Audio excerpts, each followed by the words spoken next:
The devil's advocates whisper in the hall, where justice wears a mask and truth begins to fall. Every thread they pull, every lie they weave, in the courtroom's dance, who's left to believe?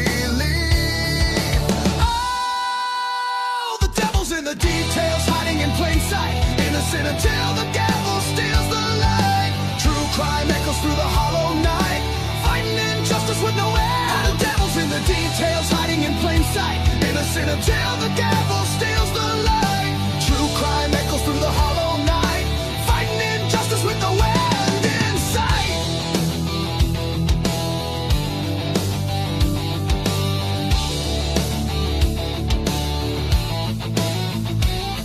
A photograph fades where the truth once stood. Blurred lines between the bad and the good. The scales they tilt with every silver tongue, while the broken cry for a song unsung. Black robes sway like shadows on the wall. One wrong word and the mighty fall.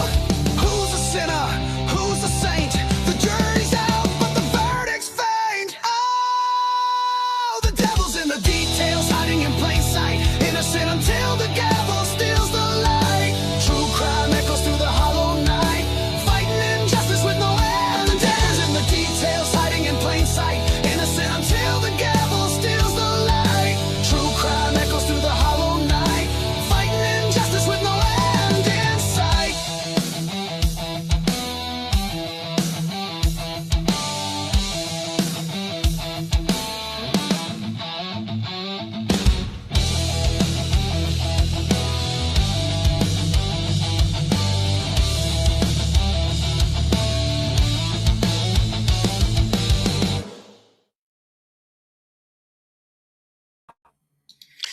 All right. Hey, welcome into another Crimes After Dark show. I meant to get a little banner on the screen a little earlier that we have our guests on. I want to make sure that other YouTubers that are streaming with us and co-streaming, people know early what the hell's going on. Why does this say Devil's Advocates when we're watching somebody else's channel? So welcome to the Meatballs and Dago's crew over there, and to our denizens on our sides. We call them the den. We call them the denizens as kind of a short, cool, catchy little thing.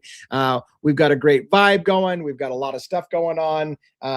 People are making media rounds. We're going to talk about that. We're going to do it respectfully, of course. We're going to do it respectfully. But we're going to talk about a video I put out this morning talking about a Megyn Kelly interview with Howard Bloom, and how now it's okay to talk about all those questions. Like, she literally said, wow, I never thought about, we should have asked some of these questions. Like, yeah, you probably should have asked these questions 3 years ago. That would have been great if the media had actually asked questions in this case, instead of just rolling over and playing lapdogs to the prosecution and law enforcement, which all too often mainstream media does now, because they want to curry favor with law enforcement and they want to stay in their good graces. So they just go with whatever the story is. That way they keep getting the scoop for the nightly news and they don't rock the boat. Would have been nice if we had some investigative journalism. Anyways, let's get our crew together on panel as quickly as possible. Dago is backstage first. How you doing tonight? You're muted, I see, but you'll get yourself unsequestered. Forget about it. You sound like you've been run over by a truck. I was in my sleep, and they drugged me back in and threw me back in bed, and acted like it didn't happen, because that's how I woke up. Yeah, dude, I feel horrible you even being here. I tried to like twist your arm to be like, dude, go lay down in bed, man. Go lay down in bed. I gotta do what I gotta do. What I gotta do. Well, otherwise, it's better than sleeping my life away. So. Yeah, and you live stream today as well. You're a warrior. You're gonna crash hard tonight. Maybe that's a good thing. You'll get. I hope. Crash, but. Yeah. Yeah, well, and I was real quick before we bring the others up, I was telling you backstage, like I recorded a video last night for hours and then didn't actually turn on the sound and had to re-record the whole thing, and I didn't go to bed until 8:30 this morning, and it just crashed, and now my sleep schedule is all completely screwed. Yeah. So I'm not sick like you, and I'd rather just be messing with some sleep deprivation than be in your You'll be up all night now. Yeah, probably. Yeah, my hours are all over the place. Yeah. Anyways, good to have you. Always good to have you. Thank you. Thank you. It's We great will to be be here. having a JJ State of the Deep should be coming on as well.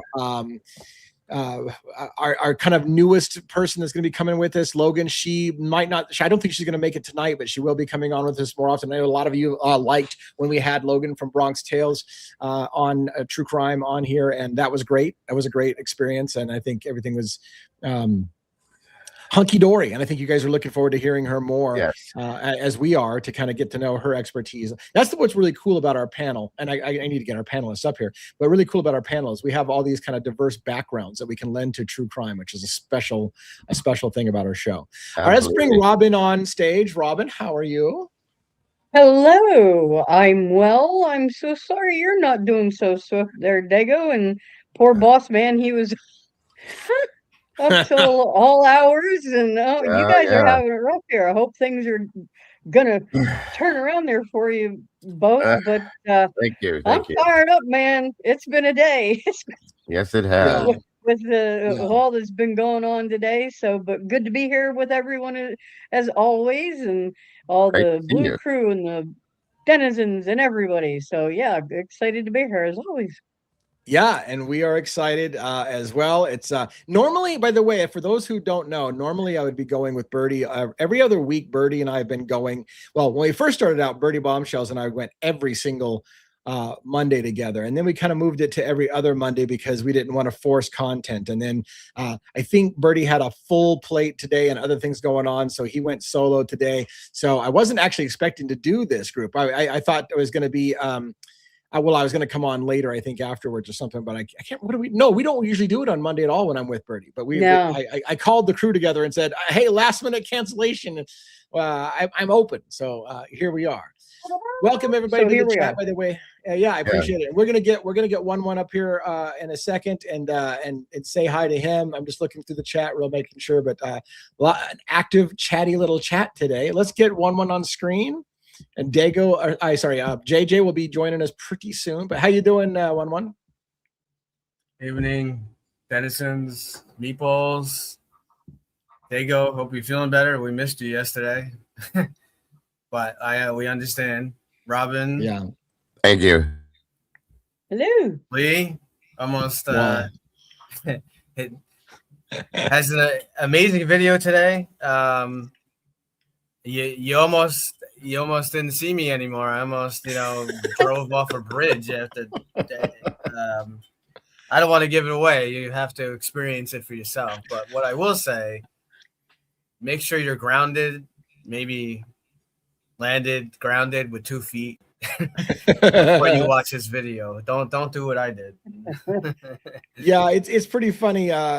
Sometimes I don't know, like I just get on a rant and I say shit that just flies out of my mouth. And I had a lot of people like, "Oh my God, what did you just say?" So I heard you. I made you spit out some coffee when you were driving to work or whatever. And yeah, like, just a little bit. Yeah. Well, hey, that's the thing that's funny. Like, I don't consider myself an entertainer, although I think that we're entertaining when we talk. I think we're entertaining, but I don't really consider us an entertainment show. But it's kind of funny when people say that they laugh so hard that they spit out their food or blew chunks out their nose or whatever the case may be. It's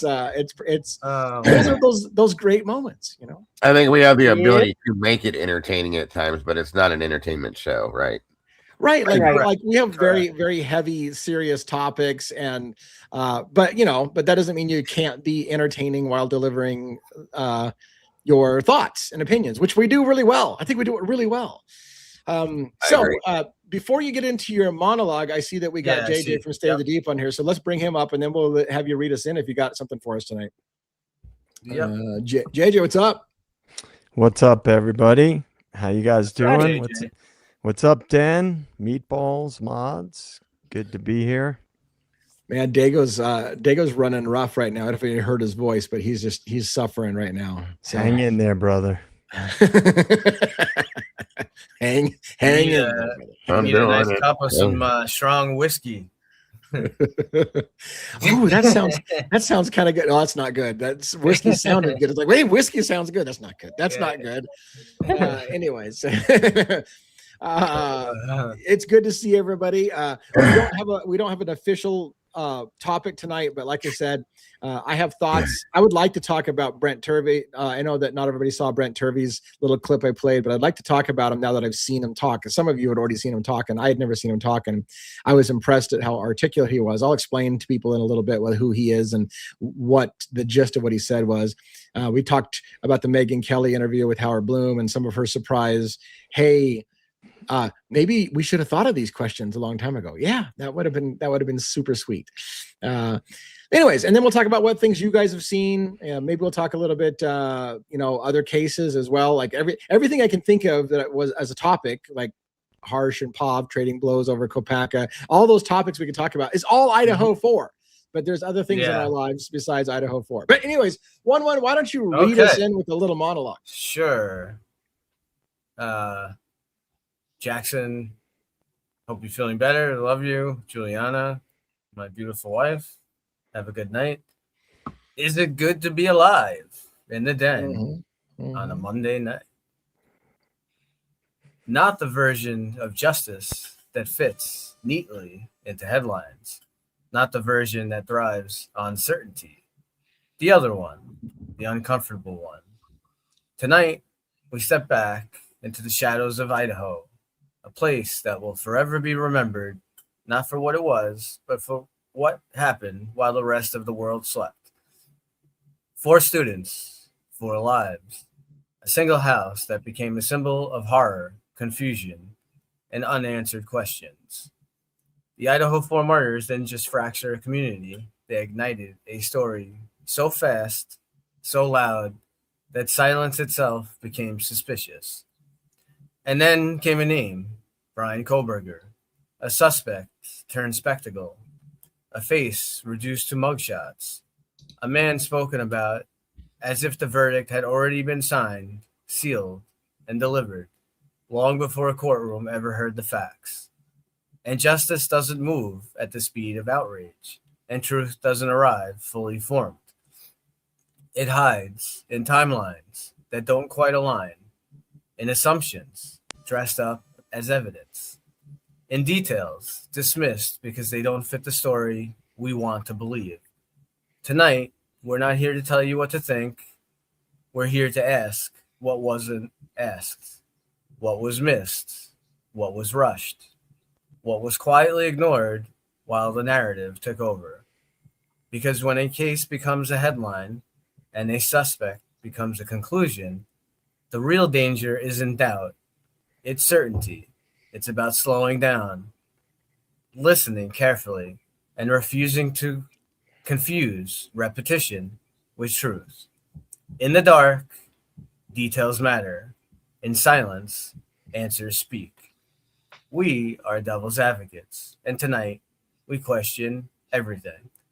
With that, live from New York, it's Monday night. Well, I think more than just tonight we question everything. We question everything every freaking night. But yes, thank you so much for that. I saw somebody said to say hi to Robin. Some grandma says, my grandmother's a huge fan or something like that. Like, do you see that, Robin? I pinned it up there and screamed. Yes, I did. I was saying hello back. That's awesome. Hello to you and to your lovely grandma. So cool. So cool. All right, look, guys, I don't have a forced script. So I JJ was like, hey, can we just talk about some random shit tonight? Do you have something on your mind, JJ, when you were asking that? Or you just want to be like, just kind of spitball some shit around?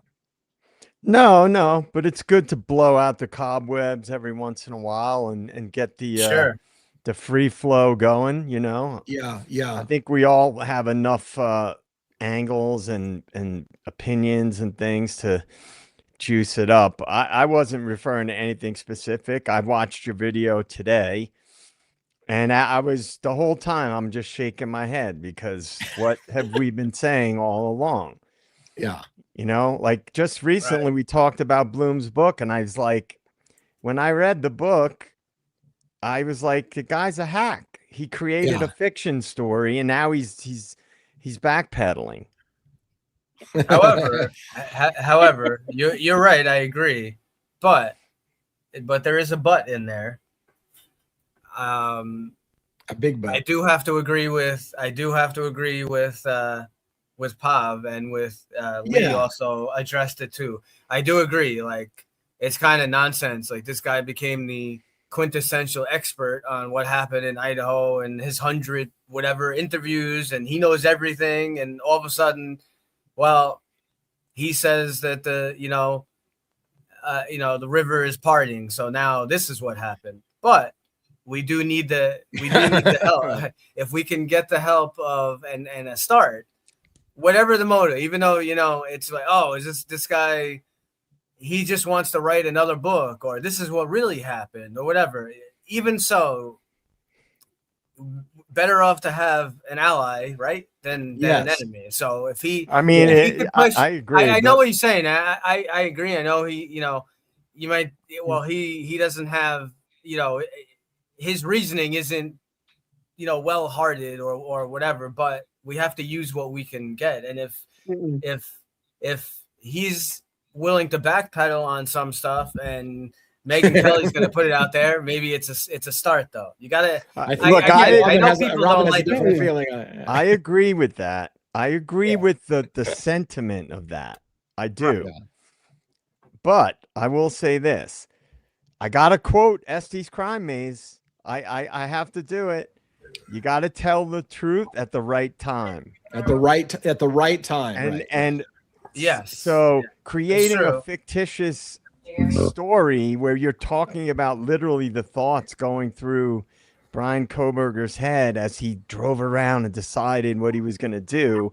You spin this whole yarn and don't do anything to approach it in a journalistic way, because that was not journalism. Right. So I do agree that it's vindication for all of us that have been saying this for years, that the story is the official story is horseshit. But he's basically doing damage control because I know because his book he's definitely I'll tell you the other thing about that. Okay, this man that wrote this book, before this book even hit the shelves, it was an instant bestseller. So you want to talk about grifting and making money off of people's death and their suffering, the suffering of the families? He made it before that book even. But when it was greenlit by the editors of the publishing house, and then even before it hit and was actually officially for sale in pre-launch, this thing was making him money hand over fist. So when that happened, in my eyes, and I'll be careful, but he became one of the biggest grifters out there, and he's still doing it. So I have big problems with that. Yeah. Thanks to Megyn Kelly. Megyn Kelly boosted the pre-sale of his book massively. Yeah, she did. So I'm sorry, I don't consider him an ally, nor will I. So sorry. I know, I get it, but I understand, and I agree. He is doing damage control. I don't disagree with that at all. They all are. Again, we have to use what we can get. And if Megyn Kelly, if they're starting to push something, we need a lot more than that. But maybe from that, it can open the dialogue with someone else. That's all. That's all I'm saying. I agree with you. I don't think that this guy, he wholeheartedly really cares about Idaho 4. This is all about his book and damage control. I get it. I'm just saying, it's better than nothing. At least it's something, Yeah. Well, and I guess, my point, and I think maybe Pavarotti's point as well is that I agree. Those who are kind of slowly reshaping the narrative and saying, maybe we should have asked more questions, are kind of doing damage control. I agree with that. But like you said, the positive thing is us bitching about it for 3 years hasn't fundamentally done a whole lot. Maybe we have. I don't know. I mean, we are getting FOIA requests and we are seeing stuff and we are pushing the narrative. But it's like they just blow us off as irrelevant. Oh, they're YouTubers. They're not real news. They're not, so when the quote unquote real news starts talking about it, then the brain dead out there start to go, oh, wait a minute, they're talking about that on real news stations. It's not just this idiot on YouTube, because that's the way some people perceive us. And again, the brain dead people who are trained that if they didn't get it from mainstream media, then it's not true.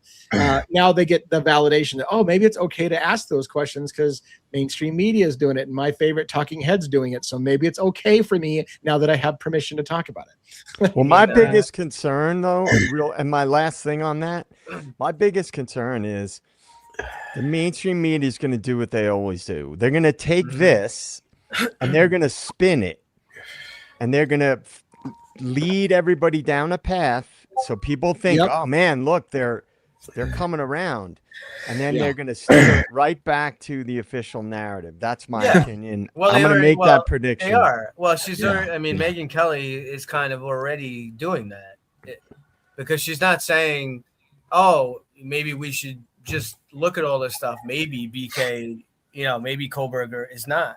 Maybe he's not guilty. She's not saying that at all. She's just kind of going along.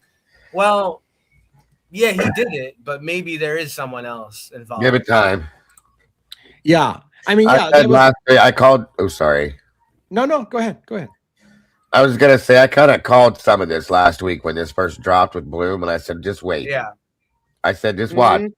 I said, and here it comes. And I knew the Gonzalez family, they were going to come out and get their whole tour going again. Because this is what they do. I mean, this is absolute damage control, and I'll be honest, and I know people disagree with me, and that's quite okay. You could probably hit me in the face with a baseball right now. I wouldn't care much about anything. I'm going to tell you, I think they're nervous about something, and I could read it through the entire interview. Honestly and truly, that's my take on this. Definitely. They're trying to the same thing. They're trying to do. Be clear. We're respectful on this show, on this channel, and of course, I feel I obviously, my job is public safety, and half my life has been helping people. I couldn't even imagine losing a child in any aspect, let alone having a child murdered. So I do feel the deepest sympathy with them. But I have to agree with Dago. Like this also feels like kind of a damage controlling the narrative, so that there is a $400 or $500 million lawsuit going on right now, and that's what it was. I can't see how you can look at these documents and look at this stuff coming out and double, triple down and say, no, Kohberger, no, he's the sole guy. He did it. It's only him. I mean, you don't have to be a brainiac to just look at, look at Brent Turvey, and yes, he was a defense witness, but look at his explanation and how he's explaining that more than one person. Look at the timeline. Look at all these different things. So it's fine. You might not want to believe, and for myself, I don't fully believe yet that Kohberger is completely innocent. I haven't seen evidence that completely exonerates him yet. I think similarly to Lee, that he's some kind of driver or still has some kind of involvement. Until maybe further info will come out, and I won't feel that. That's how I feel now. But to just triple down, double down, and be like, no, you guys. I mean, basically calling us trailer park. You saw the video, Dago, right? We would call it trailer park. We're just selling pictures, making money on things. Leave it for the experts. What the hell are you talking about? We look at the autopsy. Wait, what's that? We look at the autopsy report, and the what the hell's her name? I don't know, whatever her name. Sutton. Look at the autopsy report that came out. She was saying that Maddie's blood or whatever, that it wasn't even Kaylee's blood on the table. I mean, people can make mistakes, but we're being told, no, they're the experts. We know nothing. We know shit. Speaking of mistakes, I'm glad you said that word, because that was brought up tonight not tonight, I did it earlier, but in that interview where she finally said, well, I don't know. I guess the police could make mistakes, and maybe I don't know. I don't know, guys, because I didn't read all the documents. Yes. Yeah. Yeah. Right. Yeah. Exactly. Maybe if you had. So why? Thank you for saying that. Finally, for all respect for the family, I understand there's more. Yes. But to come out and blast everyone else and then say, well, I don't know, I haven't read the documents, but yet you have the nerve to tell everybody that we're a bunch of losers sitting in mom's basement doing a YouTube. We're not real reporters. For family. We're not real reporters, and to trash everybody while we have read the documents. Like, we actually have read the documents. Oh, and there's so much more evidence. Well, I'm not sure I haven't read the documents. How do you know there's so much more evidence if you haven't read the fucking documents? Yeah, it's right. It is hard. It's hard to go. And I mean that with all due respect, mind you. Yeah. Right. Yeah. Sorry. Right. And so it's hard because I've been telling my team the same thing. Like, I don't know, like, there's a part of me that believes in giving people grace when they're hurt and they're upset. They're going to say things they don't mean. And I can be a bigger man and say, look, I can take that. If you want to call me a piece of shit because you're angry and you need somebody to lash out with, I can take that. But by the same token, at some point it gets old. It gets old being treated like I have the worst intentions in the world. All I want to do is hurt your family when I have no intentions to do that. I'm trying to get answers. And that's where it becomes hard. It's like, I'm trying to give you grace to say a few shitty things, but continually attacking our integrity, acting like we're a bunch of shithole, insensitive people making money when we're making a lot less money than the person you're telling this to, the person you're sitting there telling this, every time they say this and make this statement, they're on a fucking panel with somebody that's making millions of dollars doing it. So, and they said a bunch of, what's crazy is Christy, I loved how Christy said, she was like, people are attacking, I give them, I understand, like, they only got certain info at certain times. So she's like, oh, you're going to call, people calling us liars and this and that. There was only certain info that we had at certain times. And I believe that. I believe they didn't tell them everything. That is probably true. However, to like just come at it. So Steve went along with her, and he's like, and then Brian Etten jumping in on there, oh, well, you know what? They had him at the house. They had, they have the info. They know that he was at the house. They have time. No, they don't. And again, this is, we've talked about this like 1,000 times. Again, they bring up the damn phone. Oh, yeah.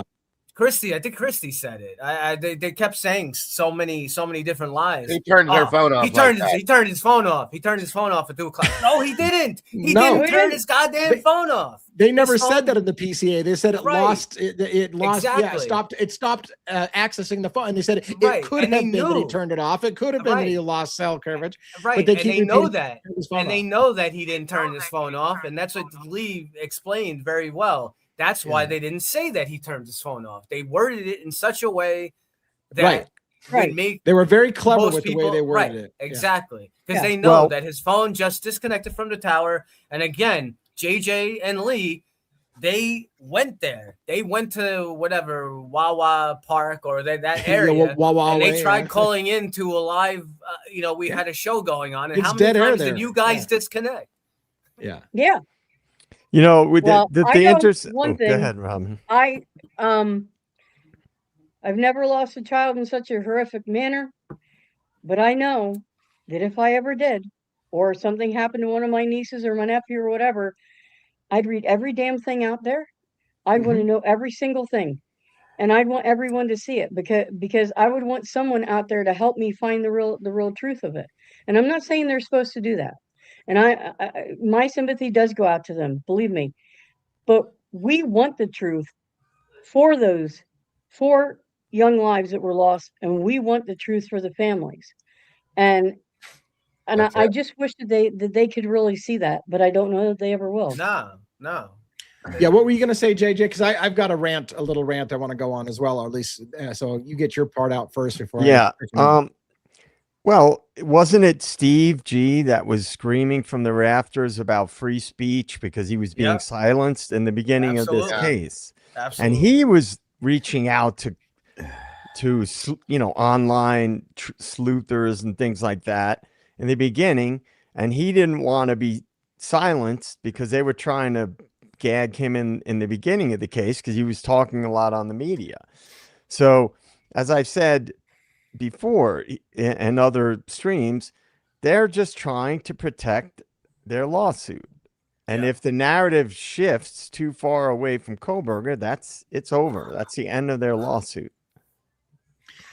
Yeah. Oh, and that's the thing, man. I don't want to say it because it sounds horrible, but I'll the best way I can say it diplomatically is you cannot ignore the fact that families that are joining a $500 million lawsuit stand to lose money if it turns out Brian Kohberger didn't do it and didn't do it alone, because that's the basis of their lawsuit. You didn't stop Brian Kohberger from doing this. And if it was something other than what they told you it was, that lawsuit's fucked.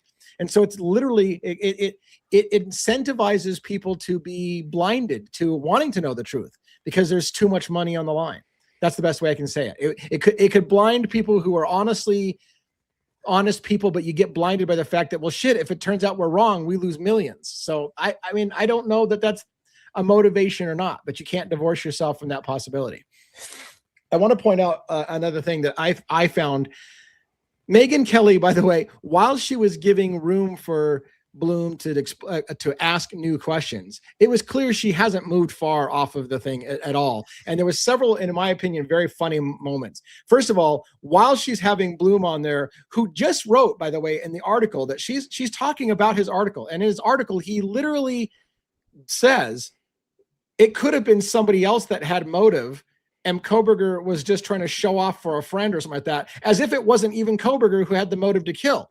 And she comes and says, well, we know Kohberger did this. I mean, like, while entertaining a guest on your show who's saying he's questioning now what happened, she says, well, we know Kohberger did it. We know he did. And then at one point she says, when he says, well, I'm questioning the timeline. He came in the dark. And she's like, well, maybe he had a headlamp on. And it was funny because I swear to God, a producer said in her ear, you can't fucking say that. She goes, oh, well, to be clear, Dylan Mortensen never said he had a headlamp on. And I'm like, it was like somebody corrected, like, what the fuck did you just say? Like, you can't just make up shit on air. Like, well, maybe he had a headlamp on. So she clearly has decided he did it, period. So I'm willing to only go so far with you. If you want to talk about maybe he had a friend help clean up and he's still the guy who did all the killings, then maybe I'm okay with you. But we can't move away from he did all the killings fundamentally. And so I'm just not going to go too far. That's the same thing Brian Hutton did, because he was reading the Turby stuff before he did the interview with Gonzalez. Yes. And as he's reading it, he's saying that about Brian, this and that, but we know Brian did it. Right. No, you don't. Stop saying stuff like that because you don't. Because not only that, never any proof shown. So you're lying once again, sir. Another funny moment like that, and I think this was the last of the rant I was going to make about that. There was a moment when Bloom said something about Brian Kohberger having a girlfriend or whatever, and Megyn Kelly gets completely indignant. Oh, they would know if he had a girlfriend. They'd go through his phone and they would know. And he goes, actually, I met the girl that was kind of his girlfriend, and I talked to her and I interviewed her, and she just kind of shut down because she was just so they would know. He didn't have any friends. He didn't have any girl. And he's like, actually, she did. Like he did. Like, I met her and I interviewed her for my book, and she's just like shut down. Like, well, how am I going to fucking argue with that? So then, and what's funny with Brian Etten, he's kind of like contradicting himself to an extent here, because he's like, Kohberger, he had this crazy murder porn on his phone, And again, with the stalking shit, oh, he was stalking the girls and all this stuff. But he's like, he knew kind of how to cover his tracks and whatnot, because he's going for this master's degree and the special degree. But he's going for the special degree in criminology, but he's an idiot and turns his phone off before takes his phone to the crime scene, takes his car, uses his car to commit 4 murders. Like, listen to what you're saying, as you always say, Lee. Listen. Yeah.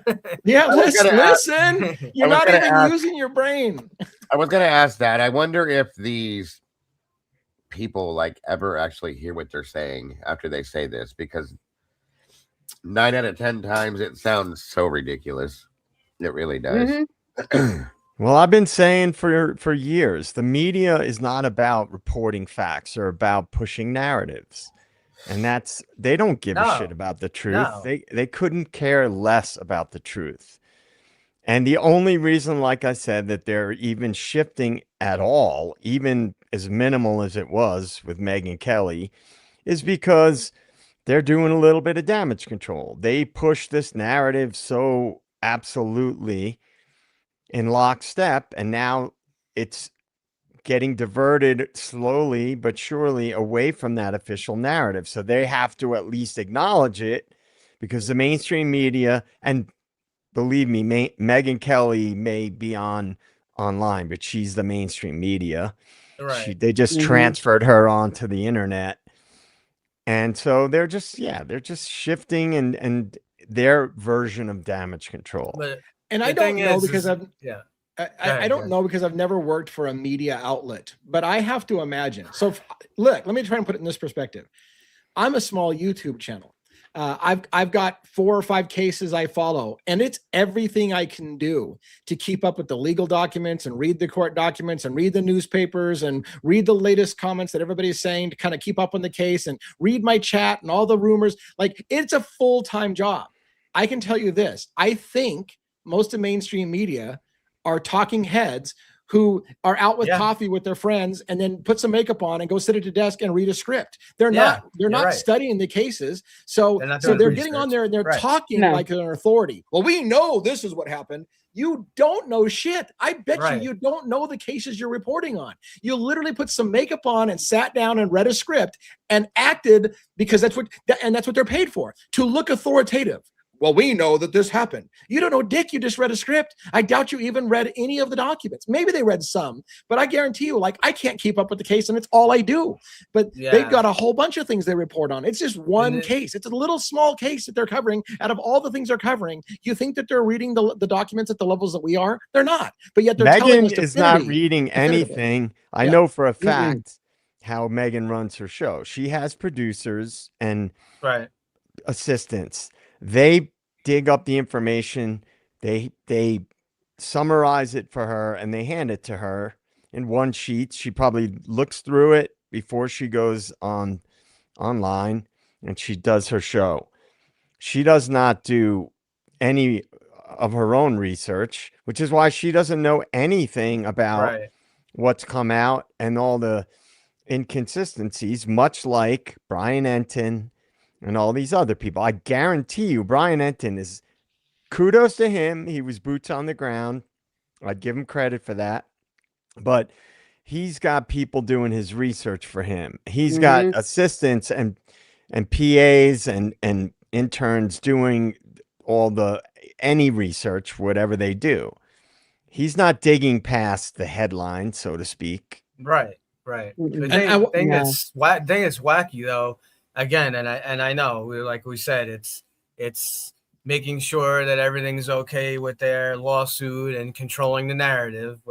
I get all that, but I just can't imagine like not wanting everyone held responsible to get the fullest extent of the law. I mean, Christy was saying, like, talking about Kaylee being attacked and killed in the bedroom with Maddie. I'm like, the autopsy report that we have thus far, maybe Kaylee did take her final breath in the bedroom. We don't know.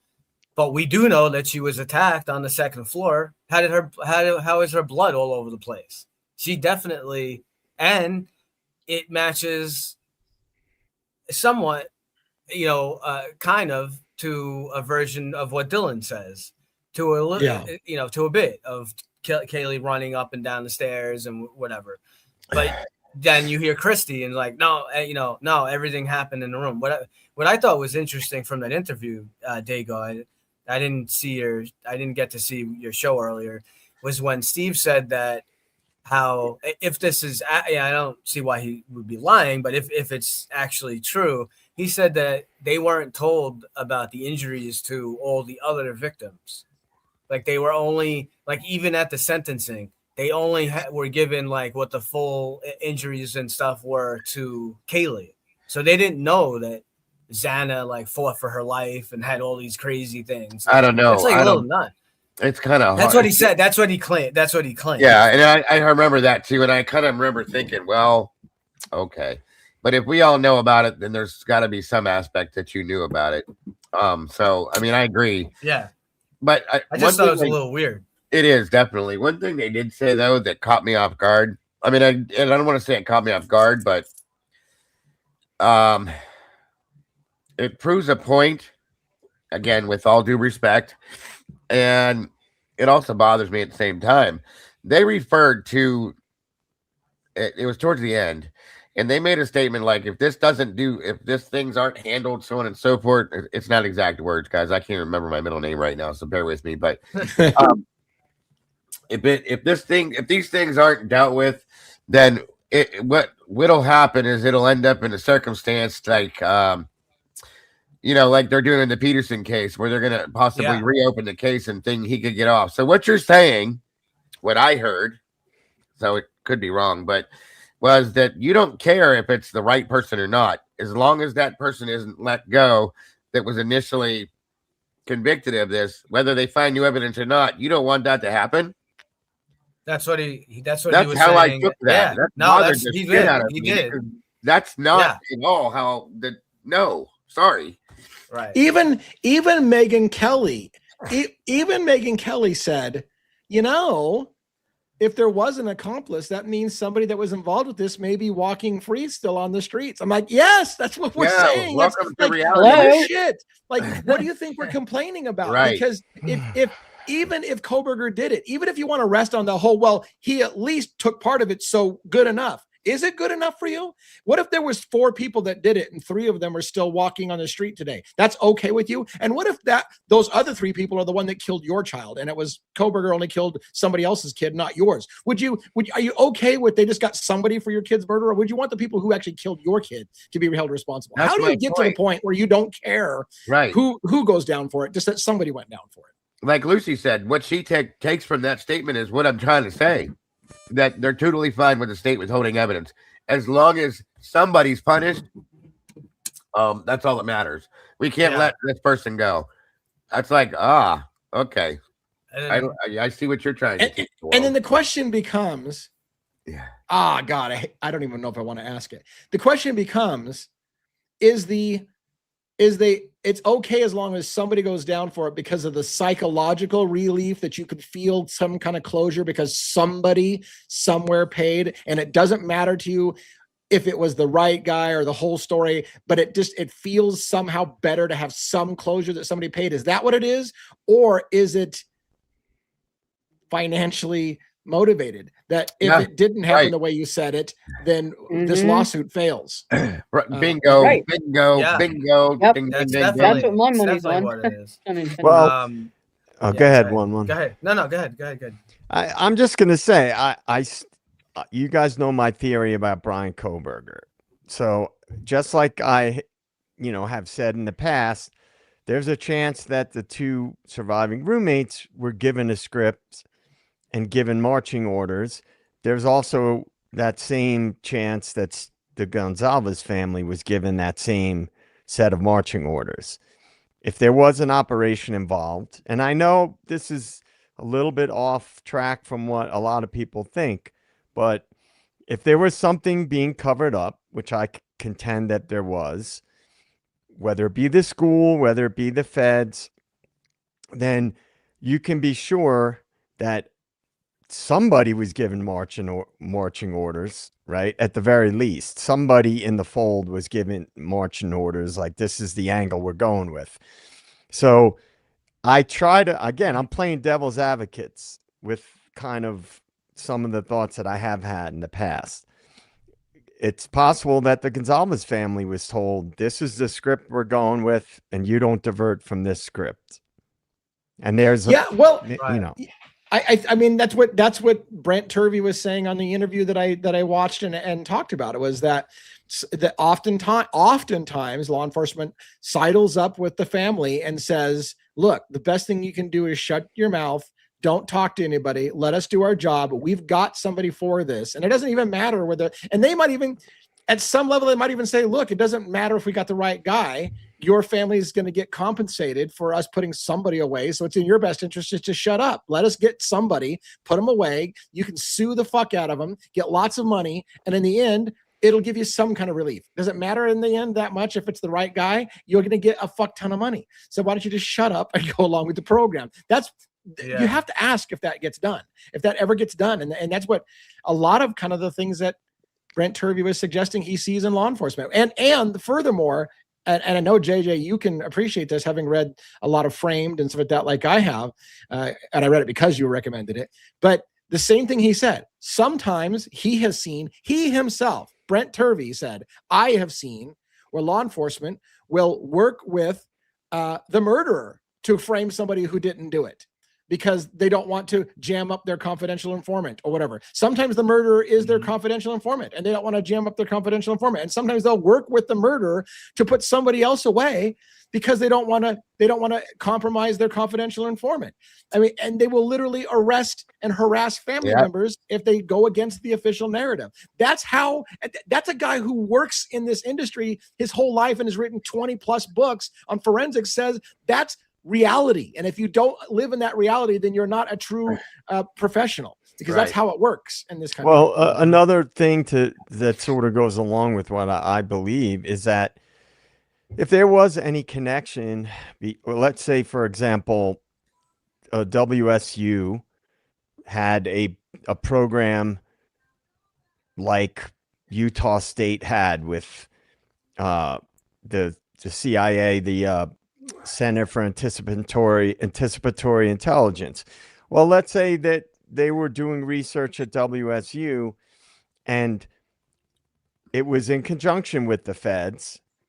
And if somebody is inserted into the mix, this whole lawsuit angle, again, I know I'm going a little off the rails here, but this whole lawsuit could be a dog and pony show, like so much else from this case was. So I am inclined to believe that anything that's going on with this case has a dog and pony show element to it, and I just can't shake that gut feeling.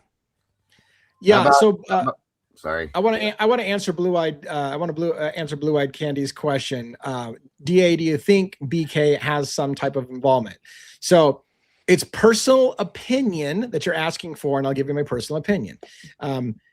My gut tells me, yes, Brian Kohberger has some kind of culpability in it. I think it's part of the reason why Brian Kohberger accepted the plea deal in the first place, is that he knew he was fucked in some regard because they probably had something. That's my gut. Now, having said that, I can see an argument that every piece of evidence they have on him may not be correct. It may not be his car that went to the crime scene. He may have been going the opposite direction, just like he said. It may not be his DNA. That was junk science. Every part of it may fall apart.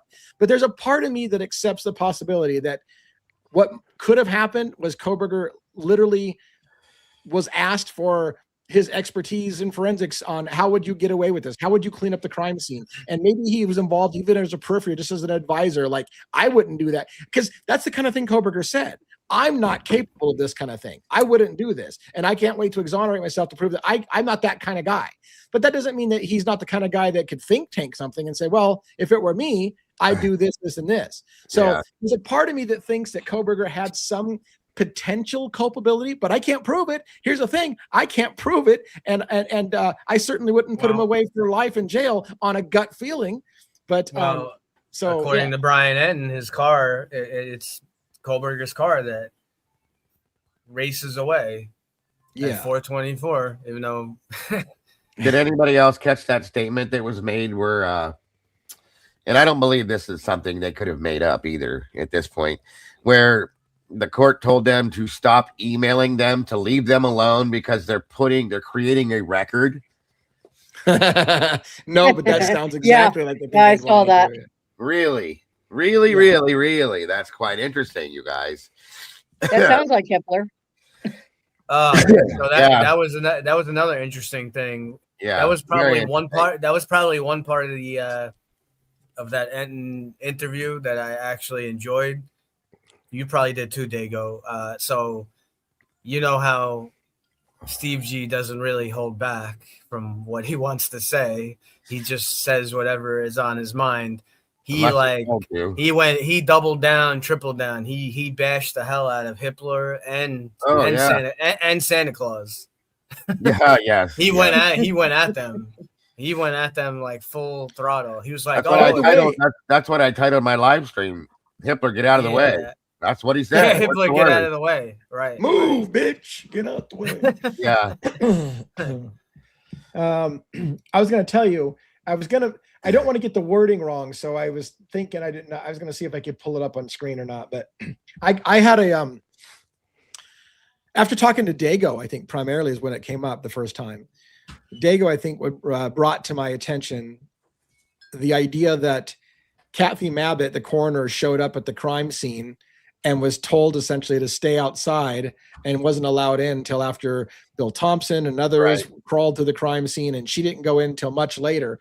And I think it was you or the panel discussion that night where someone says, well, we should request what their procedures say they're supposed to do. Is it common for the coroner to be told to stay outside for 5 hours or whatever? Because there would be a log that records when she actually entered the house. So, and so I went after with the public records fund that we have, I went after Latah County prosecutor Bill Thompson's office and said, hey, can you please provide for me your procedures for crime scene processing, at which order people are supposed to go at the crime scene? And their response to me was, we have no procedures to give you. There's no such procedures exist. So there's nothing we can give you. It does exist. So you literally tell me you don't have procedures for how you're supposed to handle it. They basically deferred to the police. If you want to know how crime scenes are handled, defer to the Moscow police. We at the prosecutor's office don't have procedures on how to handle a crime scene. Okay. Because they knew exactly what you were going after. I read the whole thing, but it is there. It's there. Yeah, they know exactly what you were going after. Right. And that's just it. They know what you're going after. So then they play games with the wording and like, well, we don't have those kind of records. And then you have to fight back and say, can you please explain to me how you don't have these records? And, can you look for this? You have to get the wording just right. And they know the game. They're career lawyers. Like Bill Thompson's been doing this for a career. He knows how to stymie and stonewall and block those requests. So they're never going to give you the information unless you get every single word right. So he's got to be good at something because he ain't good at taking he ain't good in 30 plus years at taking these cases to trial. So there's that. Yeah. And by the way, listen to this. I got to be careful in how I word this. The Mickey Steins case. So I plan on going and visiting there. And I asked around like, hey, is there anything what would be the most beneficial thing for me to do when I'm in town that I can do when I'm there physically that I can't do from, remotely?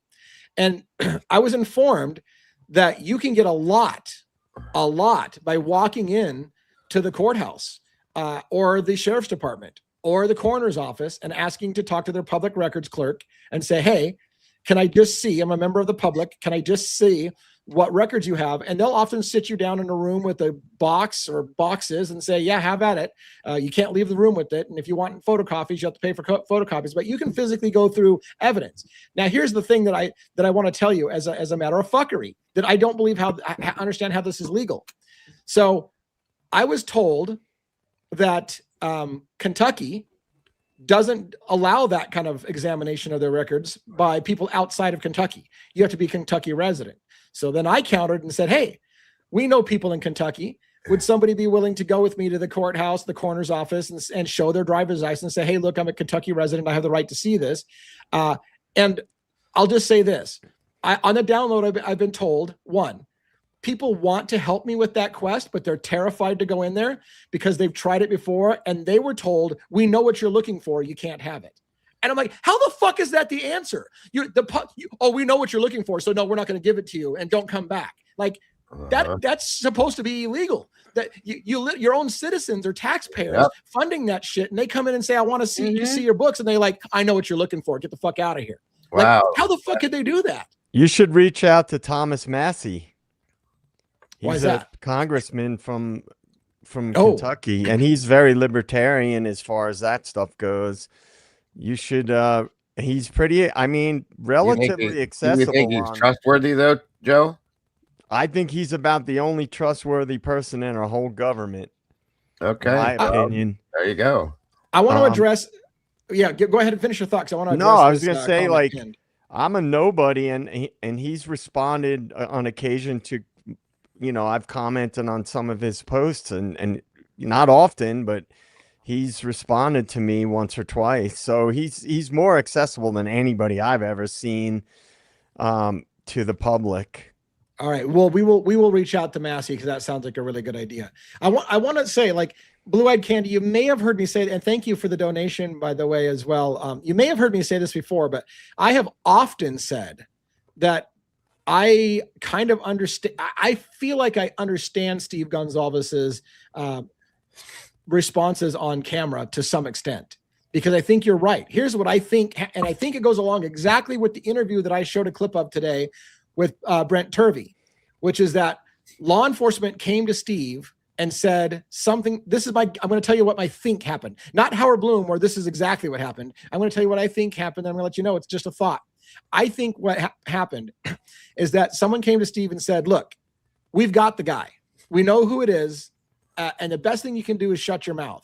And at some point, Steve did that for a while. But then he realized, wait a minute. You guys aren't asking this question. You aren't asking this question. You've ruled out people that I think might have done it. You've ruled them out too quickly. And so he hired his own private investigator and started to dig into it and had the attitude of, I won't be silenced about my own child's death. I'll go fucking get the answers, and I'm not going to be told I can't do it. By the way, the victims' families have the right. You are not supposed to gag order the family. The family has the right to talk about it all fucking day long if they want to. Yet Hitler told the families to shut the fuck up. The prosecution told the families to shut the fuck up. They threatened the families if they continued to talk, and that's their right to talk as families of the victims. But they were, and for a while, I feel they went along with it.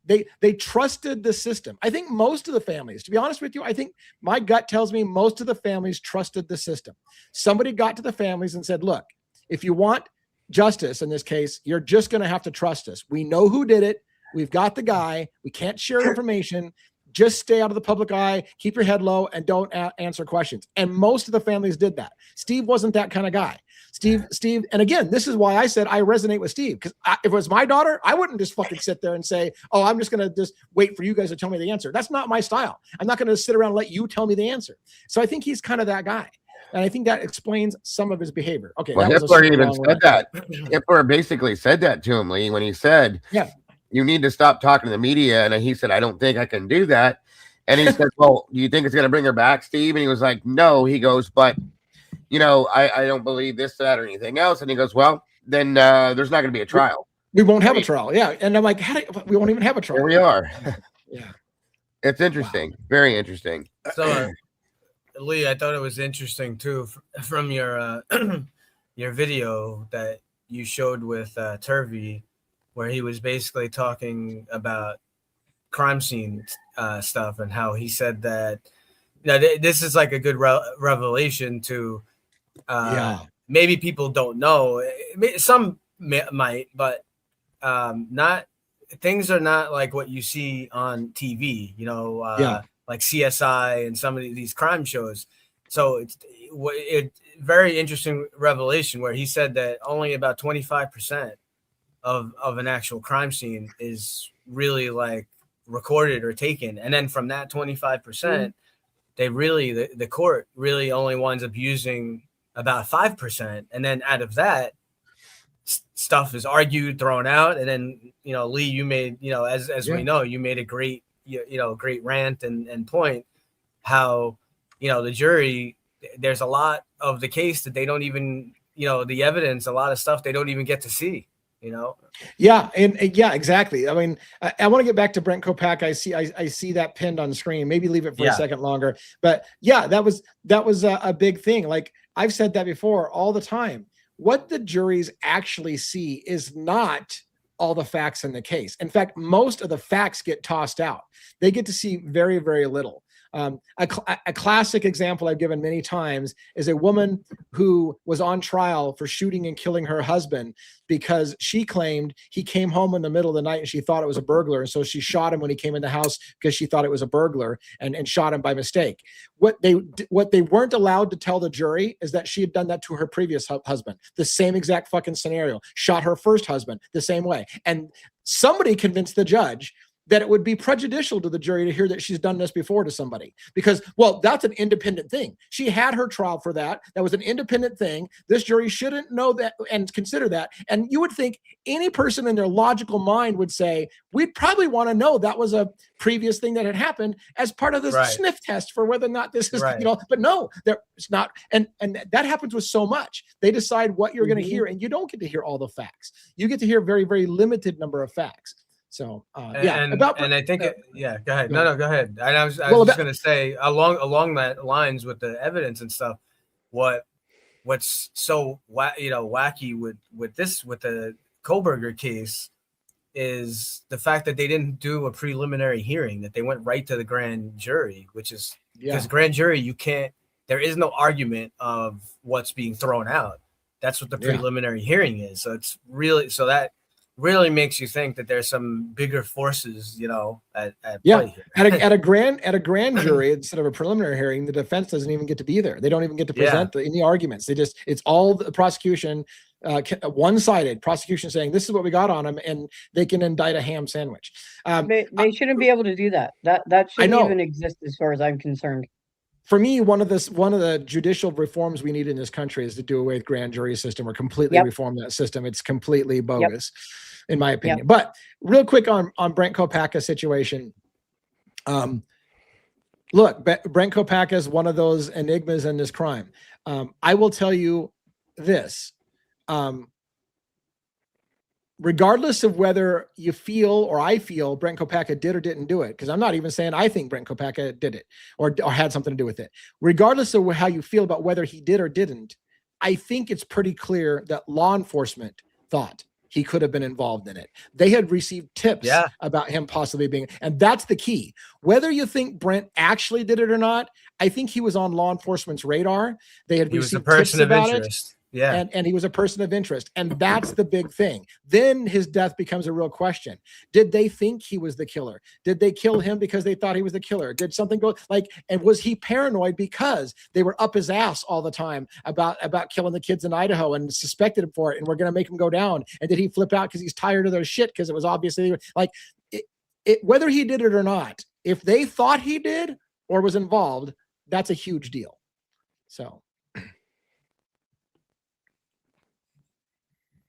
They had to think that for a reason. They didn't think that just for no reason. So he was a person of interest, and I know there's a little banter going on with our chat. Other true crime other podcasters. There's a little riff going on. So Pav basically he showed the tip that's in the file. The initials are BK, and they're not talking about Brian Kohberger. We showed it the other night for Kohberger. If you read the tip, they're talking about the guy. It was called in. His apartment had been dispainted. Right. Right. That doesn't mean he did the crime, but he was a person of interest. And why are they hiding it? Now, somehow, I don't know, because Pav is explaining time in advance and he's going through this whole thing, and someone's giving some info to Harsh Reality that Pav said that, you know, oh, this other number that you can get from the documents, that this other, you know, number that was hidden. You can actually get the full number, and you can look it up, and it goes to Showalter's mom, or so. That's what he's saying. But if you watch Pov's video, how he explains it, he doesn't say that this phone number. He doesn't say 100%. Oh, they definitely had Brent Kopaka's timing advance records. It's not what he says. If you listen, like Lee keeps saying, you gotta listen. What he says is he goes through the little bit that we have from Cy-Ray. We don't have all the info from Cy-Ray, but the little that we do have from what's been released, it explains that they got 3,800 timing advance records from people. Within that, they did get Maddie and Xana are specifically listed. But along with Maddie and Xana, there's 3,800 people. Was Brent Kopaka in that? And potentially another person of interest that wasn't right. We don't know. We don't know. We don't know 100%. We need further info. But I know exactly what Pov was saying, and at nowhere did Pov say, no, this is definitely Brent Kopaka. What he did say in that tip that we cover, that we put on here, that we showed, I believe that name is Brent Kopaka. You know, by the way, two things that I brought up in the video today. And here I was like, we could talk about other cases and we're fucking all night long on Idaho 4. What a surprise. But two things that I tried to dovetail. I may not have done it very good in my video. It was a very long video today. Was a moment when, and Megan Kelly acted like she was surprised by this, that there was other male DNA on the knife sheath. There was blood of another male DNA, and it wasn't anybody in the house. It wasn't any of the alternate suspects. And thank God Bloom did this. Let me be clear. It wasn't Brian Kohberger either. I've told people over and over again that you don't understand. What they're not telling you is it's also not Brian Kohberger. Believe me, if it was Brian Kohberger, they would have told you it was Brian Kohberger's blood on the knife sheath. It wasn't Brian Kohberger's thing. So he tells her, not only was it not, you know, somebody else in the house, but it wasn't Brian Kohberger's either. And she's like, oh, that's really weird. Like, and I'm like, yeah, wouldn't that have been a great question to follow up on? And then here's the asinine part. And this is the part that I tried to explain. They didn't test unknown male B on the banister going down to the first floor, or the bloody glove in the parking lot, because he said it was too far away from the crime. Again, because we already know the killer went out the back door and didn't go down the first floor and out the front door. Those things can't be related to the crime, so there was no reason to test it. And yet, even Howard Bloom said, wouldn't it have been just common knowledge or common logic that if you have unknown blood right underneath Maddie Mogan's body and the knife sheath, that you would test that blood to the blood on the banister, to the blood on the bloody glove, to see if they match? Like, why wouldn't that, like, if you want to argue that the blood on the banister and the glove is too far from the crime scene, well, the fucking knife sheath underneath Maddie's body certain isn't fucking far enough away from the crime scene. It's on the crime scene. So how do you not test that? Like, right. I mean, I don't know. And the other, another thing too, you know, we've brought up a few times again with the timing advance with this 3,800 people that were tested. This came up in the hearing with Hippler. The prosecution was not able to. Don't you think if they definitively 100% had timing advance of BK and they know that he was at the house, you don't think that they would use it? That would go right along. That would be like they could basically, you know, exclusively like pinpoint almost exactly to where he was. But guess what happened? They weren't able to do it because what they needed, what they basically were going to have to do was they were going to have to use a third. It's in the evidence that we have. He was going to have to use a third tower. He was going to have to allow them to use a third cell phone tower. And if they wound up using that third cell phone tower, Hippler said, "Oh, well, then I'm going to have to allow a Frank's hearing." And they didn't want, and he wasn't going to allow that. And Hippler wanted no part of a Frank's hearing. The whole part of a Frank's hearing is to question whether or not they really had probable cause to go arrest somebody in the first place. And look, let me reiterate another thing that I say, and it can't be, and me, in my opinion, can't be said enough. If Brian Kohberger, think about this. if Brian Kohberger's DNA was on the knife sheath, as they've told you over and over again, and that knife sheath was inside the house under a body of the victim, then they could say at court, we can place Brian Kohberger at the crime scene because his DNA is there. But what did Bill Thompson say when Hitler said, I want you to tell Brian Kohberger what you would have presented at trial? And Bill Thompson said, we can't place Brian Kohberger in the house. The best we can do is we can place Brian Kohberger near the house. He literally said that. And I feel like everybody in America dismissed it. If the DNA was in the house, he would have been able to say, we can place Brian Kohberger in the house because his DNA is there.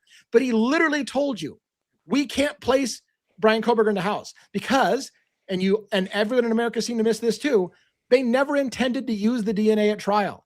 They knew it was a problem, and they said to Ann Taylor, don't worry, we don't have to show you how we got the DNA because we don't intend to use the DNA. We've got enough circumstantial evidence. So America convicted Brian Kohberger because his DNA was in the house, and they never intended to make that argument. They would have said, I can place him at the house because his DNA is there. They didn't. That's why they said they can't place him in the house. They were never going to use the DNA. And yet America and the world to a large extent convicted Brian Kohberger because his DNA was at the scene. And it wasn't. And they weren't going to be able to use his timing advance. They weren't going to be able to use the timing advance to place him at the house either. And the defense, whether Cy Ray or they'd have to use someone else, they were going to explain where he went, that he wasn't there, that just using the two towers, you just have a relative area. So apparently, like they have this evidence, they know. So this came up too in the interview with Enton, where they were like, oh, he was stalking the girls, and he went 20 something times, and he went, well, they know that he went to the ATM. How hard is it to get ATM records? They know he went to the ATM and again, and that touches the tower. Right, as Mama J said, the fuckery is this. The wording they used was very clever.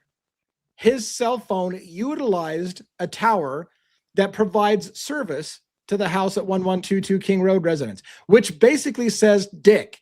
Thousands and thousands of people utilize the cell tower that services the house at 1122 King Road. So therefore, by that logic, thousands and thousands of people are suspects in this case. And I'll guarantee you, thousands and thousands of people were visiting that, or utilizing that tower far more often than Kohberger, because anybody who lived in the neighborhood or the town would utilize that tower more often than him. So the entire logic was just a colossal fuckery on everyone by using wording that convinced you, 22 times he used the tower that services the house. That means dick. It never meant anything. But I'm going to blow a blood vessel. But Cy Ray is a conspiracy theorist. Right. But only the dude that wrote the program and made the whatever, instructed how many hundreds of FBI agents on how to use the equipment for the cast reports and everything. But he's a conspiracy theorist. Well, that's why they didn't use the third. That's why they didn't use anything from the third tower, because and it drives me nuts. The defense would have been able to.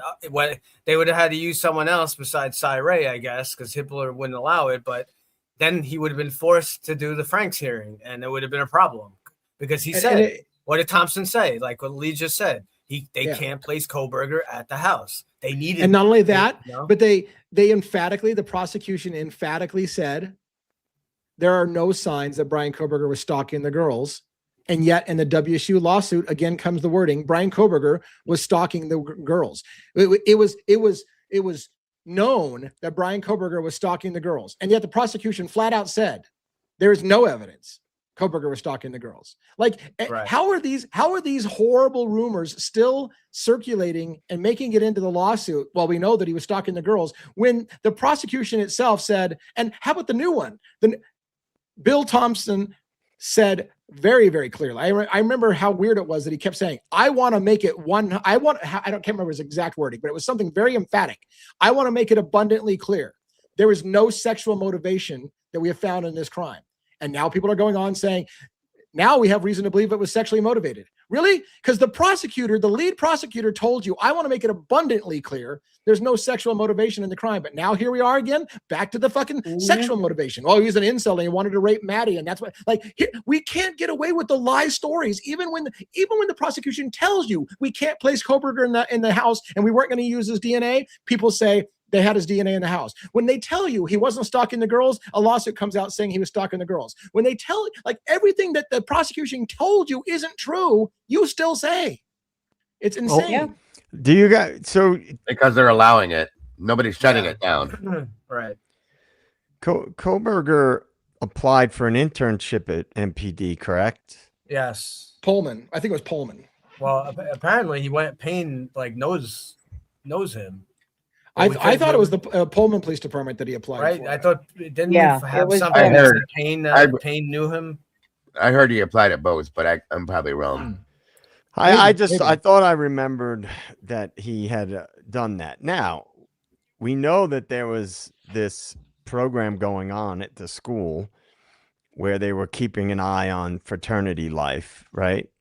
Yeah. Now we were, let's just hypothesize. Let's say he did apply for an internship at MPD, right? There are two ways that this could go if that's true.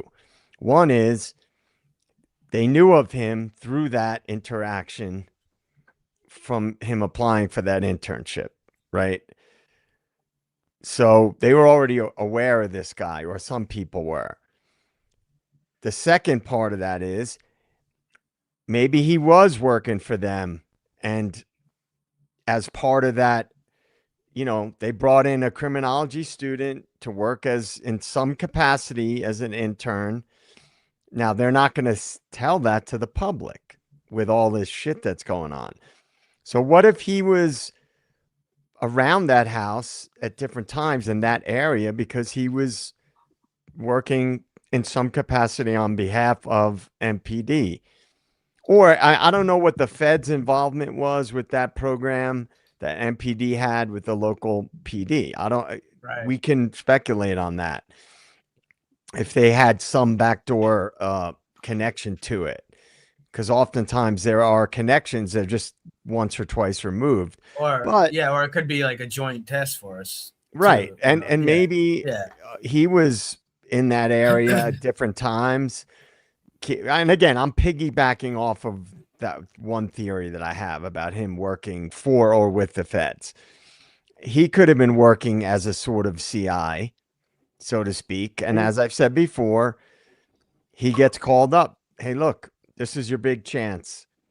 We need somebody to be inserted into this case for X, Y, and Z reasons. Yeah. And this is what it entails. But when this is all said and done, whatever that's going to end up being, we're going to find out in time if anything happens, anything changes. So I'm just thinking of connections in my head. I'm just thinking of potential connections. No, yeah. I mean, those are all questions I think any researcher should form that hypothesis and then go pull the thread. Can we prove that he did this? And if he did, who did he meet with? And those hypotheses are good to run down and see if it holds weight, and then see if it can be ruled out. If it can't be ruled out, keep it at the back of your mind as a continual, what if it happened this way? Because look, that's a large part of where I am with Brent Kopaka. It's still on my radar because I can't rule it out. I've tried. I've been trying to rule it out and I can't rule it out. I would love to rule it out so I can stop having it in my brain because it keeps running around in my brain. But until I can rule it out and go, I now can put that to bed because here's the proof it could not have been that. I would love to get that. I'm looking for that. The proof that I can let that go because it's impossible, but I can't. It's not there yet. I had a point a minute ago and now I was going to tell you, do you guys remember, I said a long time ago, I only said it a few times, so none of you may remember me saying this, but I did say that I was frustrated because now that we have a plea deal from Kohberger, they're going to start, they'll be able to say anything they want about this case. Once the plea deal is over, they can say whatever they want. So all those stories that they said weren't proven true will suddenly become what was true in the case for all along, because they can say so, because there'll be no trial. Nobody will be able to, I think JJ said, nobody's going to hold him accountable for telling the lies at this point because there's no trial to coming. And I didn't say it often, but I said this is what's going to happen as soon as he pleads guilty. The media is going to be able to have a heyday to tell you all the reasons why he really was a stalker and he really was an incel. And he really was sexually motivated and he really did do things they already said he didn't do because there's nobody to hold him accountable because there's no trial. And you're gonna have a lifetime movie. You're gonna have a lifetime movie come out that's gonna, it's gonna show him like stalking the girls, and they're gonna make him like some crazy incel, Real quick, Mama J. If you can get me this, people say this all the time to me, and I've watched interviews with Kopaka's so-called friends. I've seen interviews with Darren Duncan. I've seen interviews with his roommates. So I'm not sure which one this is, but Mama J, this is a comment that comes up a lot. This exact same wording to me. If you see this interview, it's going to change your mind. I don't know what that means. Change my mind, meaning Kopaka can't be involved because of whatever it is. If something's going to change my mind, I would like to see this interview because I keep having people say, if you saw this, it'll change your mind about Kopaka. But I don't even understand what that means. Meaning I'm going to be able to rule him out if I see this video because it's going to prove to me he couldn't have done it or what? Like, I don't know what that even means. So I would love to have it. Contact@devilsadvocates.info is my email address. So if you can send me a link to this interview, I'd love to see it because I can't tell you the number of times this keeps coming up. If you've seen that interview, you'll change your mind. But I don't even know what that means. So I'd love to. And that's not sarcasm. Like, I really want to see this because people keep telling me it's going to change my mind. In what direction, Mama J? That's what I'm saying. Yeah, that's what I'm trying to say. Is it going to make us think there's no way he could have been involved, or is it going to make us lean towards him being involved?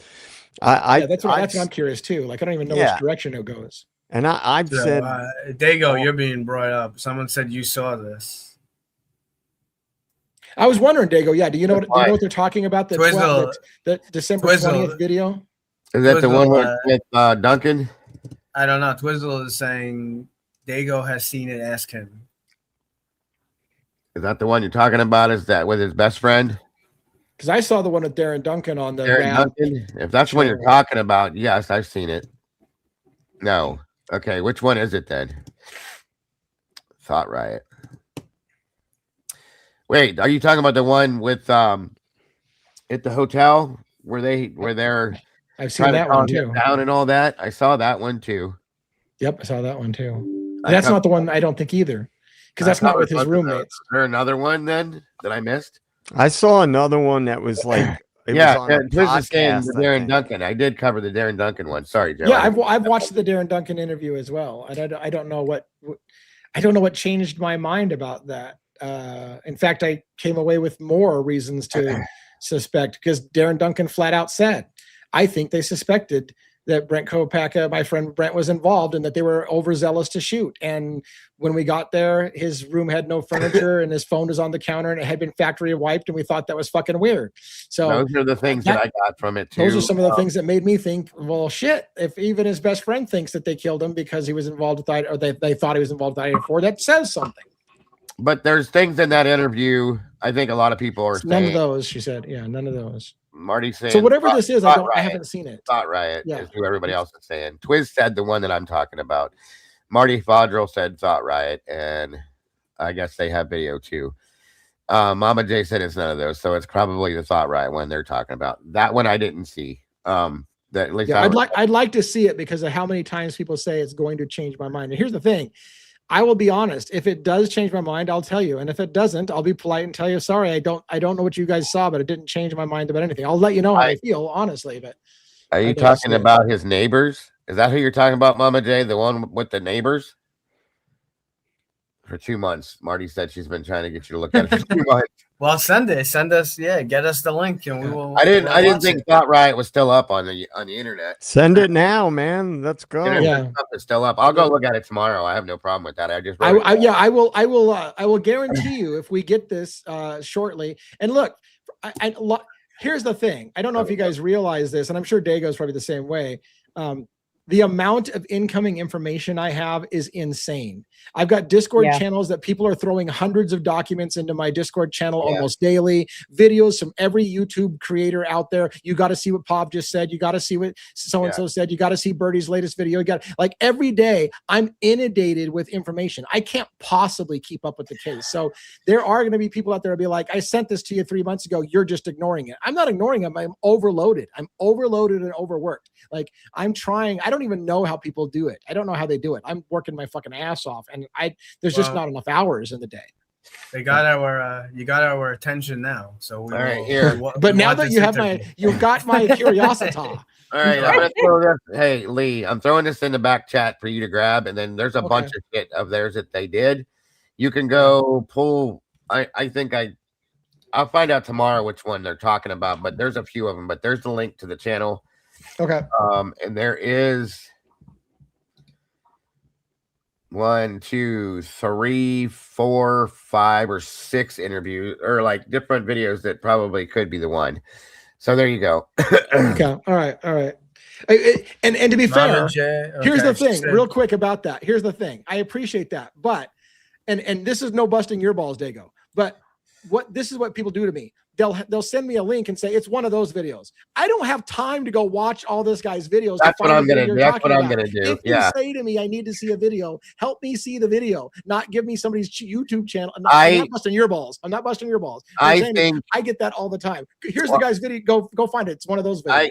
I dropped the one I think it is right underneath that link. She sent it. She sent it in Discord. I'll put it in the specific one that she's talking about. Okay. I'll grab it right. I'll put it in the private chat. Put it in. Well, okay. Because I grabbed the one that says, "How does this make sense?" Is that the one that it is? One. It says audio police interview 12/20/22. Details on Kopaka's life. I can't wait to see that. I really, honestly, I can't wait to see that. I will watch that probably tonight. And I'm gonna go watch them tomorrow too, because now that because I don't think I saw one of their videos on him, but I don't think it was this one. So I will. So real quick, thank you for the donation. Look into the 2006 case of Justin Geiger, sorry, probably Geiger, annihilating a house full of college kids, Adam Towler, in a town very similar to Moscow. This has happened before. Okay. So did you guys write that? I was going to go write that down somewhere and then you take it off screen, but I put it. It's in the private chat. I put it in. Okay. All right. If it's in the private chat, I will check that out. I wrote it down too. Okay. Of course, I need another case. Like I need a fucking hole in the head. But because these rabbit holes go down other rabbit holes, which go down other rabbit holes. Believe me. So Mama J, So Mama J, thank you. And like as Lee said, we're not ignoring you, but there's so much info that comes in. So thank you for sending us that link. Yeah, and in all seriousness, I do some weird shit when I'm tired. Marty, thank you. And now that you have my attention. No, you had my attention. Now you have my curiosity. I think that's a line from Django Unchained. Anyways, that was a classic. But anyways, I for some reason I remember lines of movies, and that was a line I remember very clearly. Anyways, you got my curiosity. We'll check that out for sure. Thank you. All right. Do we have anything else we want to talk about? It could be another case. It could not be another case. Sudafed. God, you sound terrible, dude. You sound terrible. You really do. I can promise you one thing. Yeah. As bad as you think I sound, I promise you I feel worse. Oh yeah, that's horrible, dude. Yeah. I will tell you, so I got a drone, right? And I got a drone pilot's license. I'd love to get a CI license as well. I'd love to get a private investigator, or PI license. I heard that's a pretty CI. You don't want to get a CI license. I do not want to get a CI license. That's a death sentence right there. Anyways, so I was doing some testing with my drone, kind of trying to get better at flying, and I was trying to practice flying over a bridge. which my wife reminded me, maybe you should get some more experience with your drone before you fly it over water. Like, why are you constantly trying to fly your drone over water? So what I didn't realize is on that camera, which you're looking through a camera, high definition camera on the drone on your phone, which is a small screen. Guess what? You don't see real well. You don't see power lines and you don't see tree branches real well. It just kind of blends in with everything else. So if you didn't properly scope out where you're flying, you hit a tree like I did.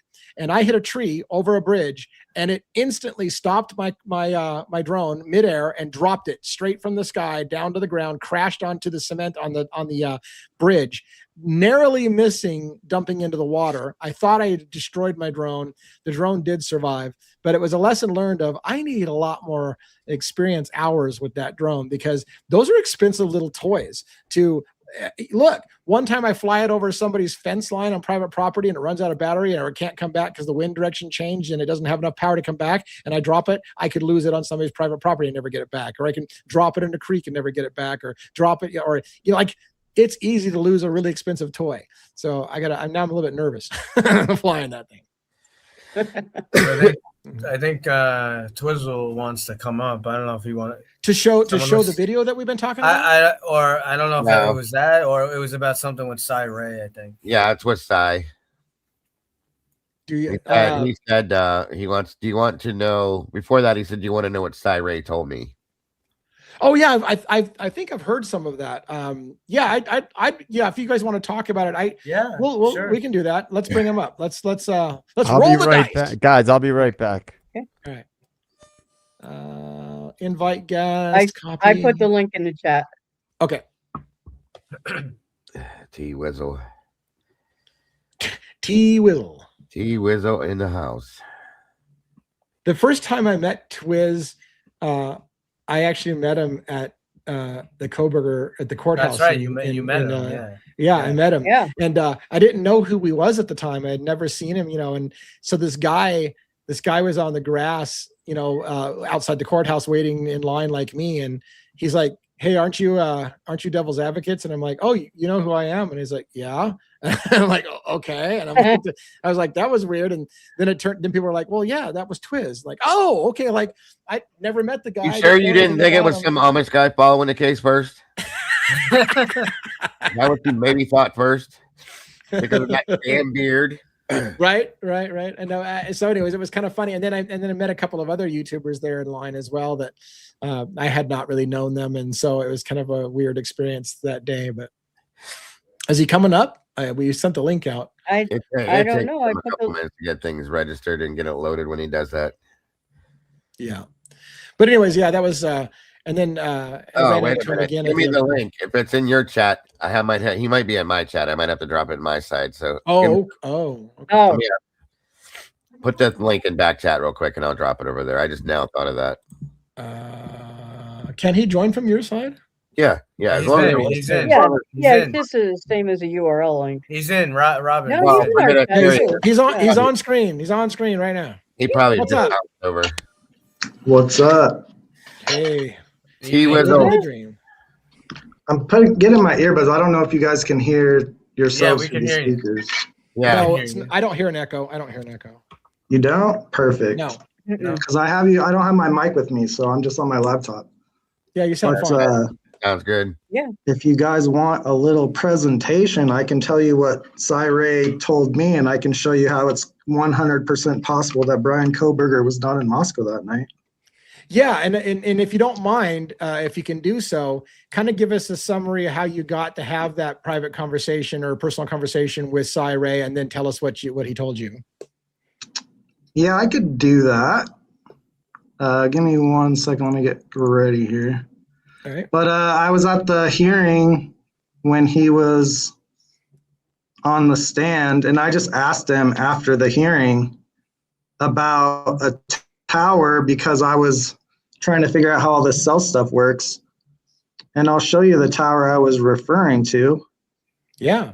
If you put it on the assets backstage. If you know how to do that, I'll put it on screen for us. Or is he on your side, and you're bringing him through, or is he on our side? I'm just getting it all set up here. Okay. All right. He's on your side. Okay. Either way, it won't matter. As long as he's up here, he can run it all through his thing the same way. So, all right, it's sharing. So if you want to grab it, all right, give it a second. there you go. This, add this. All right. All right, so this was my original tower that I thought they might use, because up here is Pullman, over here is Moscow. And my theory was that you could connect over here on the Washington side and they could say that you're on the Idaho side, right? Because he utilized cellular resources that provided coverage through an area. That clever wording. Right. Yeah. Right. So he looked at me and said, you know that tower has nothing to do with this, right? And I was like, no, I didn't know that. But essentially, he told me that Brian was far south of Moscow that night, and there was no other cellular expert that could argue that with him. Right? Yeah. Mm-hmm. Now, you know the little map in the PCA that says, Brian's trip from Moscow that night. He went through Genesee and then down through Wallway Park. Yeah. Do you know what they based that information on? No, please tell me.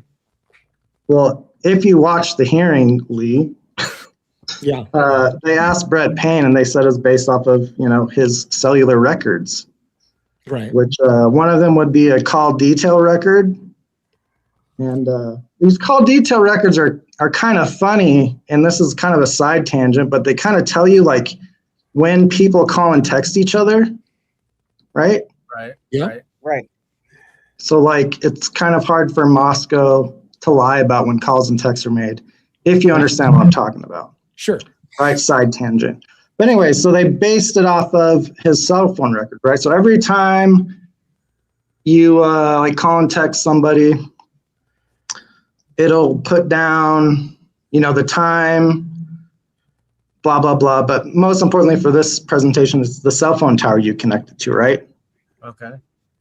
So all they had that night for Brian was which towers that he was connecting to, right? Yeah. Yep. And they drew that map based on the tower coverages, right? All right. So the tower has to cover this little area over here and then down back towards Pullman, right? Mm-hmm. Okay. So here's one tower that covers south of Moscow. And it covers down, way down here past Lewiston, right? Yep. And then the other it almost doesn't touch any of Clarkston either. It's just all Lewiston side, unless that's. Oh yeah, there's a tower underneath this one, which is hard to grab now sometimes. Lucy's adding to that, saying that what he's saying is if you're not calling or texting someone, that there's no record. Like it's not checking in with the service or the tower. Right. No, it just doesn't. It doesn't leave a record on your call detail records. Gotcha, okay. So this is the Clarkston tower. It covers, I think it's 195 on Washington. I can't ever remember. But like they had him on leaving Moscow down here. I hope you guys can see my mouse, and then crossing over and then going back up to Pullman this way, right? Yes. So that would cover that portion.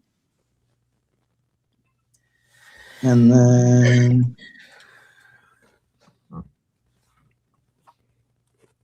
nope, not that one. It's been a while since I've been on this website, so I don't remember exactly where everything. There we go. This is the Lewiston Tower. It covers all the way up to Moscow, and it actually covered the house. Wow. So you could be in Lewiston and utilize cellular resources that provide coverage to 1122 King Road, which was right here. And that is so fucking far away too. Wow. All right, now you guys want to see the magic? Yeah. Yes.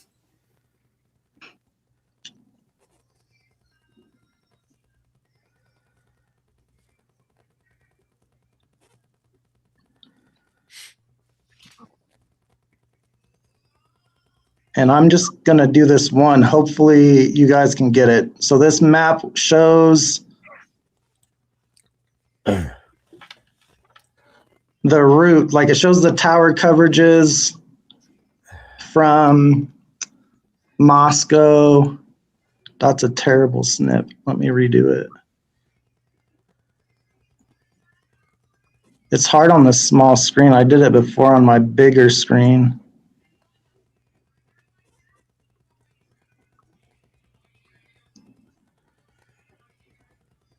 Let me do this, see if we can get it better. All right.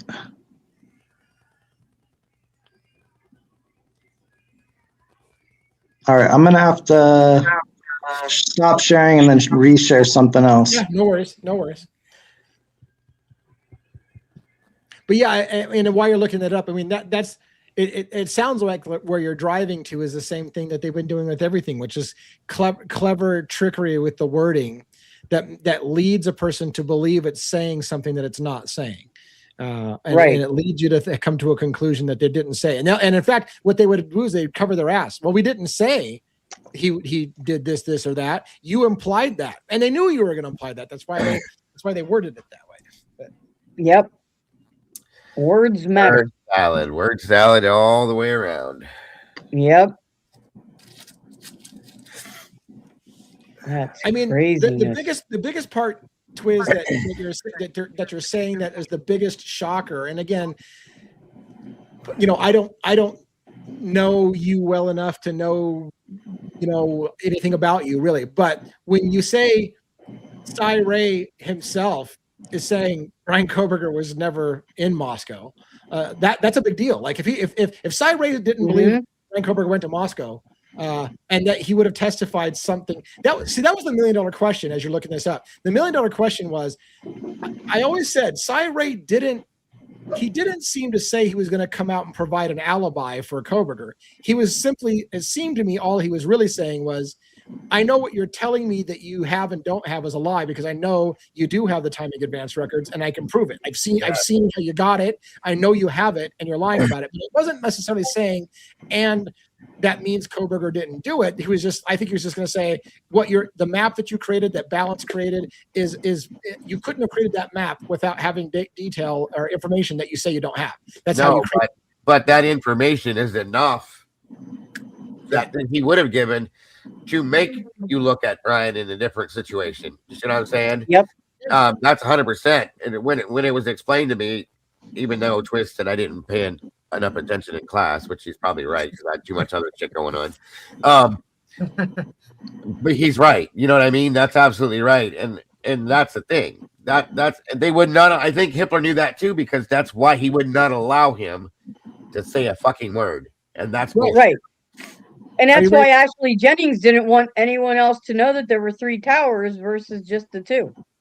Are you ready for this to go back on stage, Twiz, or not? Yeah.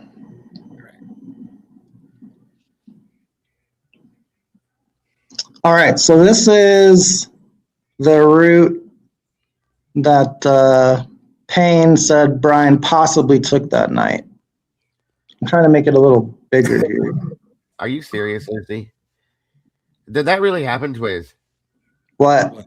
Gilters called Judge and reported Cy for talking to you? Yep. Are you fucking kidding me? Yeah, you didn't know that? No, I didn't know that. No. Oh my God, bro. Come on. Yeah, me and Cy were reported. I think he was on lawn at CrimeCon or something when he told me that. But it was hilarious because there was a hearing the day before and I waved at Judge in the parking lot and he gave me this really weird wave. Right. And then the next day, Cy said that we were in trouble. And what's funny about that, Twiz, is I saw an interview where Cy Ray, I can't remember who he was talking about. Cy Ray was on a YouTube video and he mentioned you and he said, like, you weren't there on the recording, but he said, yeah, Twiz, don't get me in trouble again. You got me in trouble. Right. Yep. That's insane. This is why. All right. But you see that little red route? I'm not going to make it perfect because this is hard on this small screen, but that's like basically the route that Payne claimed Brian took that night, right? Right. Okay. This is the route out of Wawawai Park through Lewiston. There's two ways in and out of Wawawai Park. One's driving through Pullman, the other one's driving through Lewiston. Do you see how the towers cover both routes? Yes. I don't see the second. I see the only one tower selected, I thought. Well, I mean, again, I could redraw this again if you want, but you know how like there's two towers that cover this area, and then there's another tower that covers the Washington side, right? I see, yes. So just imagine it. Yeah. But do you see how the towers cover both routes?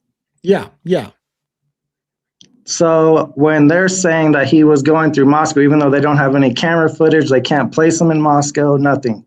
They just said he's using the towers leaving Moscow. Or he was using the towers leaving the park, like they said. Yeah. Right? Right. Now, the thing with AT&T is they have this thing called Nilos and Lokbor. And I'm not an expert on that by any means, but Sai on his channel has an episode where they're tracking somebody using Nilos. Lokbor is like the newer version, updated, so there's going to be some differences. I don't know exactly what they are. But in that episode, he talks about how when you drive into service, Nilos will turn on your GPS and ping you. So AT&T kind of knows where you are. And again, what Sai told me was that he knew for a fact that Brian Kohberger was far south of Moscow that night, and there's no other cellular expert that could argue with him. And so I get that. So how is it that Sai Ray is still gagged today and can't talk about it? Like why can't he tell people those things? Why is he still gagged? Yeah, that's a great question. That would be a Hitler sucks conversation, I guess. Yeah, pretty much. I don't know. That's what I'm waiting for is size stuff. I started to look into it, by the way. I started to look into it, the avenues and I can't remember the details.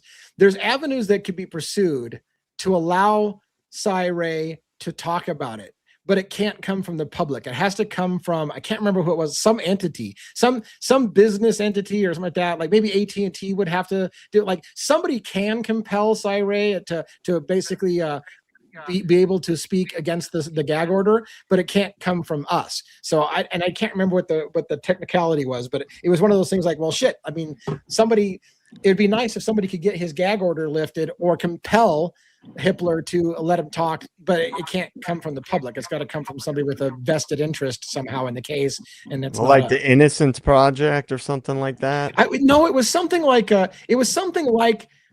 law enforcement would have to ask for it, or AT&T would have to ask for it, but not. It would have to have somebody with a vested financial interest of some kind in order to get him to break the gag order. And it couldn't just be in the interest of public knowledge. It would have to be somebody with a vested interest in him giving that information up. I don't know. I mean, as far as I've heard, he told Lana that he's just waiting for his stuff to be ungagged, and that's what she told me too.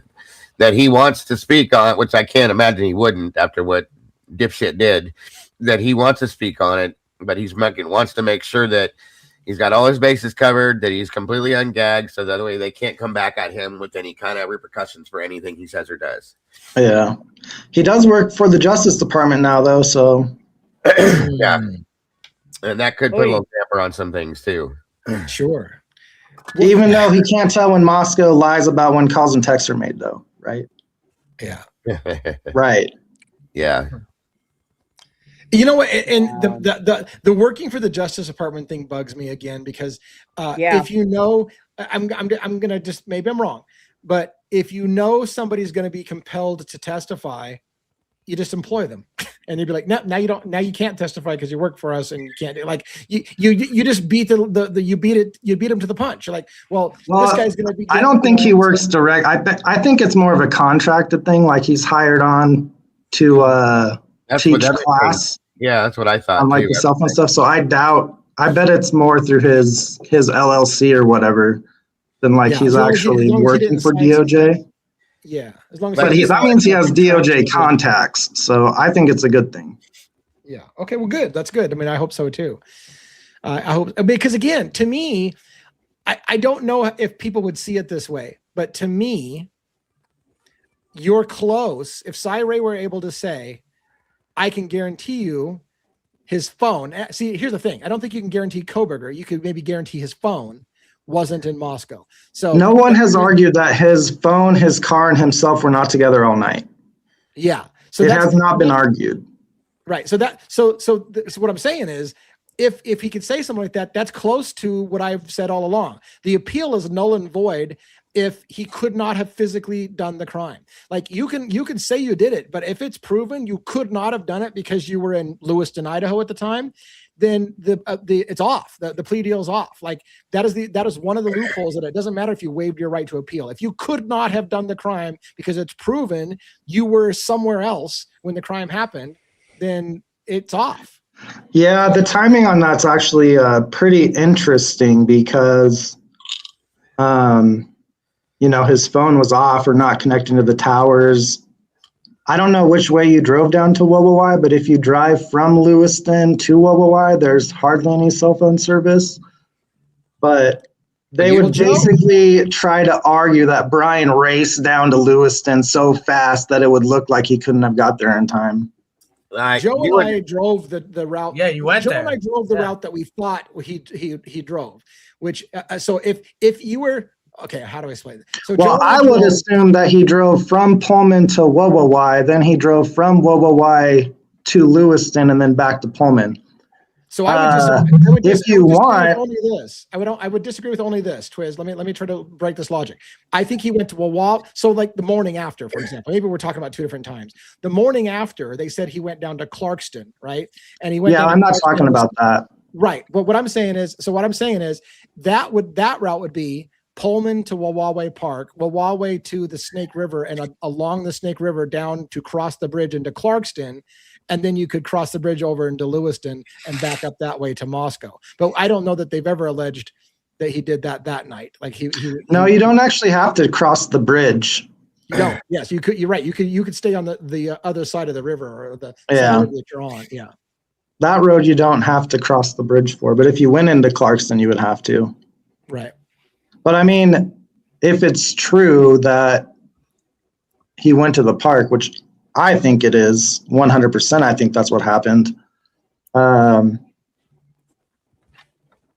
Like he wouldn't have cell phone coverage, and then leaving, he just made a big loop. He went from Pullman to the park, and then from the park to Lewiston and back up to Pullman. He's nowhere near Moscow that night. You drove it. You drove it too, didn't you, Twiz, and timed it and all that? Yeah. That's what I thought. I was just making sure I was right.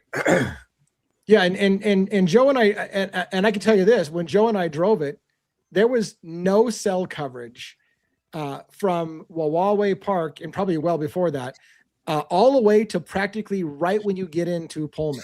Like it literally, there was no coverage until you got. So the idea that Kohberger left Pullman and then lost cell service, that's about what we saw coming in. We didn't do it on the reverse way, but we came if you're following the PCA's timeline, that's not his car that they're talking about at all.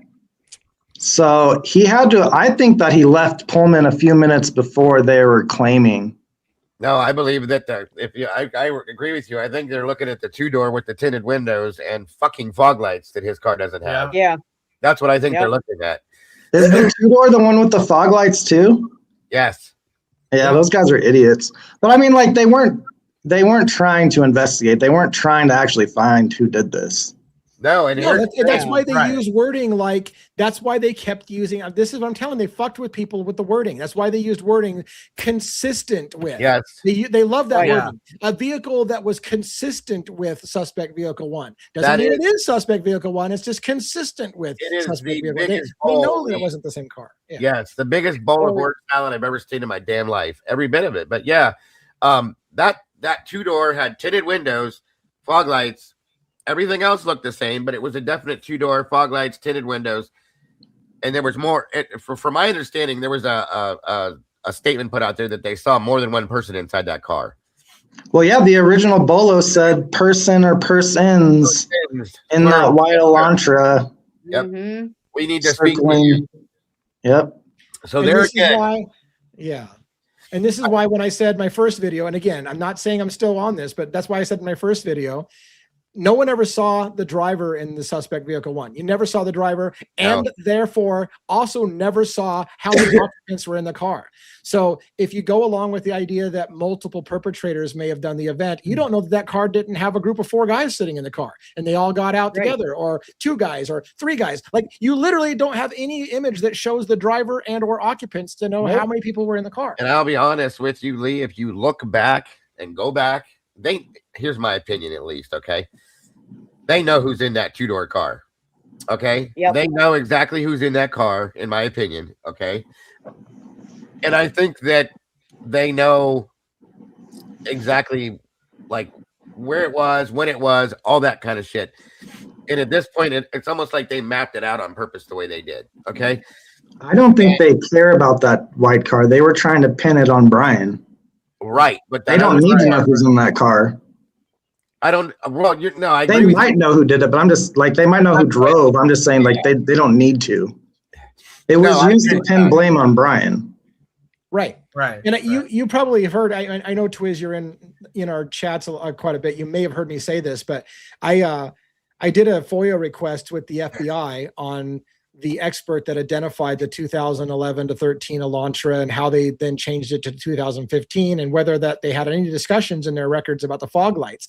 And the letter that came back from the FBI was essentially, we can confirm we have the information you're requesting, but we won't give it to you because it falls under these following exemptions. Let me ask you guys, this is why I brought that up, Twiz, what I just said about them knowing the car and who's in it. Let me ask you, let me throw something at you guys and see if this sticks. Okay. I've been thinking about this ever since this 2-door car popped up again. What if, and the reason why I'm saying this, they do know who's in that car. They have known who's in that car from day one. Okay. And the whole purpose of them pointing out, okay, I can't remember the exact days right now, because like I said, I can't remember my middle name. But the whole thing with when WSU found Brian's car, and then there was that little bit of a time limit that they waited and all that kind of shit. I'm wondering if they looked around to find another car that would match up with this and match this. Okay. And it ended up being Brian. And that would explain how and why Brian got brought into the mix, period. End of story. And that's how they had to do this, to blame this on somebody else. That's what I was trying to say, if that came out right. Let me try to reiterate what I think you're trying to say. Is if Brian did go for a drive that night, and also the killers went for a drive that night, and it wasn't the 2 same people, if they were like, hey, look, as long as we can get a car that's out for a drive relatively at the same point, we can just shift it to that car. you know? I mean, that's pretty much what I'm and it just so happens to be this out-of-state kid that fits the profile that they wanted to have in some aspect, you know what I mean? And then they used all the other shit that came out. Yes. Yeah, right. Yeah. That's kind of you also got the Cellbrite idiots who they said that he took a picture.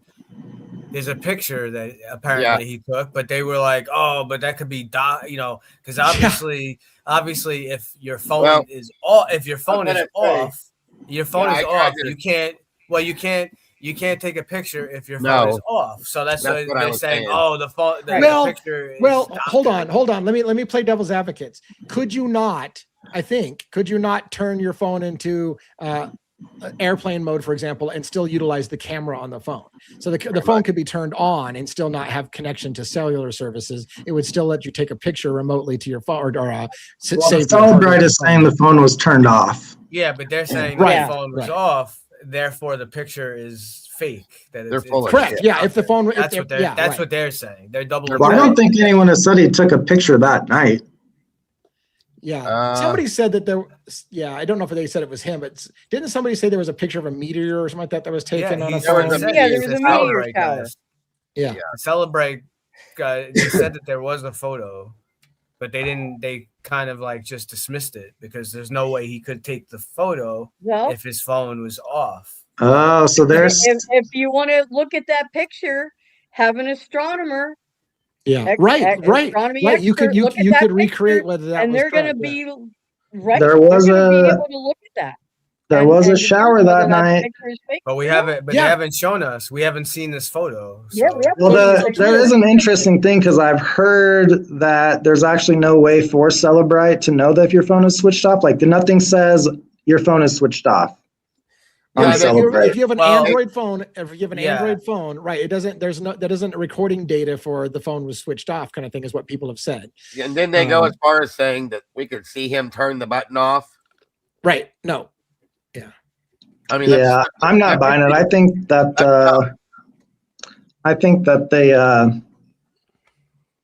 they just want his phone to be off. yes, They switch. They change everything. This is the thing that's like they're gonna know what they can lie about and what they can't lie about. And I'm sorry, cell phone calls and text messages, you ain't lying about. Yeah, That's why they're not going to ungag Psy. Let's talk for a minute about the celestial event. Right, there's a meteor shower. I've heard this before, and they mocked. The media mocked the idea that, oh yeah, Brian Kohberger's out stargazing that night. You're an idiot. It was cloudy. We watched. First of all, you can kiss my ass, because I've gone out to look for celestial events on a cloudy night, figuring, well, maybe I'll get a break in the cloud. So the idea that because it might have been overcast that night proves that he couldn't have been out. You don't know that. Maybe he thought he was going to go to a place where he could have a break in the clouds to watch it. If there was actually a celestial event, maybe he was going out to look at a celestial event. Oh, here's a really funny thing. One time when I drove out to Wawa in the middle of the night, it said it was cloudy out, and down there I could see every single star in the sky. That's what I'm saying. Right. What you just said is what I'm saying. Certain areas are known to be less foggy or less whatever. If he went to a place to stargaze, for example, that he knew would have a break in the clouds, even on a cloudy night, that could have been why he picked that location if he did. The rumor is that supposedly was announced at WSU, and they gave people, I can't remember what department it was, options where they could go see this in this area. So they're in turn. One of them Wallway Park. That's what I'm saying. That's the whole point right there. They're not going to tell you that though. Right. No, I mean, it was said to be his favorite spot to go visit, and there's a history of him going there and taking pictures. Yep. From what I heard, there just wasn't pictures taken that night. Yeah, just like this picture that he never took before in his life until the day after he killed people, right? Right. And like the funny thing now is that everyone's talking about how, Xana fought back specifically, and then at his doctor's appointment, he has no marks on him. And in that picture, he has no marks in him. Nope. Nothing. Well, who's she fighting? Because it wasn't Brian. And you see him go to Costco, right? If you try to look in and zoom, he's got Walmart. Nothing. He's got nothing. He's got not one mark on him. It's funny because it's funny. Look at the narrative. People zoomed in on that photo to say the opposite. Oh, you can see a little tiny cut on a knuckle on his hand. So therefore, and Brian Kohberger was seen wearing gloves afterwards. And so he was trying to cover up the injuries. Like, even with everybody saying you don't see any cuts on his hands in the thumbs up picture, somebody came out and said, oh yeah, if you zoom in really close, you can see a little tiny cut on a knuckle. So there's proof he killed people. And if he had a cut on his knuckle, it's because his hands were dried out and bloody from overwashing them, because that's what he does. Right. Or maybe his hands were just cold. Right. Yeah. Right. Dry and cold. Because your hands kind of turn white when they're cold. Right. Mm-hmm. And it was too. Don't forget 28 that night. I don't know how much it was during the day, but it wasn't warm. Yeah. He also the whole thing's just ridiculous. He went and got a haircut too. So if he had any marks on his head, okay, or his let's face, talk. That guy was up in his face. The barber cutting his hair was in his face, and would have seen all that. If they didn't question this guy, the doctor, the barber, or anybody else, then they're complete total quacks. Just saying. Right. Since we have Twiz on here, and Twiz is kind of focused on the cell phone stuff, I want to take this moment to talk as a panel and with Twiz here about the 7 minutes discrepancy. Right. So again, the wording was cleverly stated, as I understand it. Brian Kohberger's 854 or whatever fucking phone lost connection to the tower at such and such time.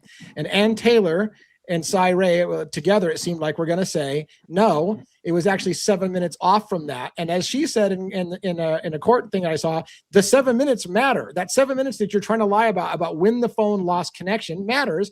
And I thought they were going to say, if you looked at the timing advance records, you would see the direction of travel is away from Pullman towards Wallaway Park. And it seemed like they even, and I'm almost done shutting up. It seemed like they even conceded the prosecution. Well, even if you could prove that, it doesn't mean that he couldn't have flipped around in the road and come back. That was their argument, because they were basically almost kind of conceding, yes, we lied about the 7 minutes. We know he was going the other direction, but that doesn't mean he couldn't have flipped around somewhere. You guys want to comment on that?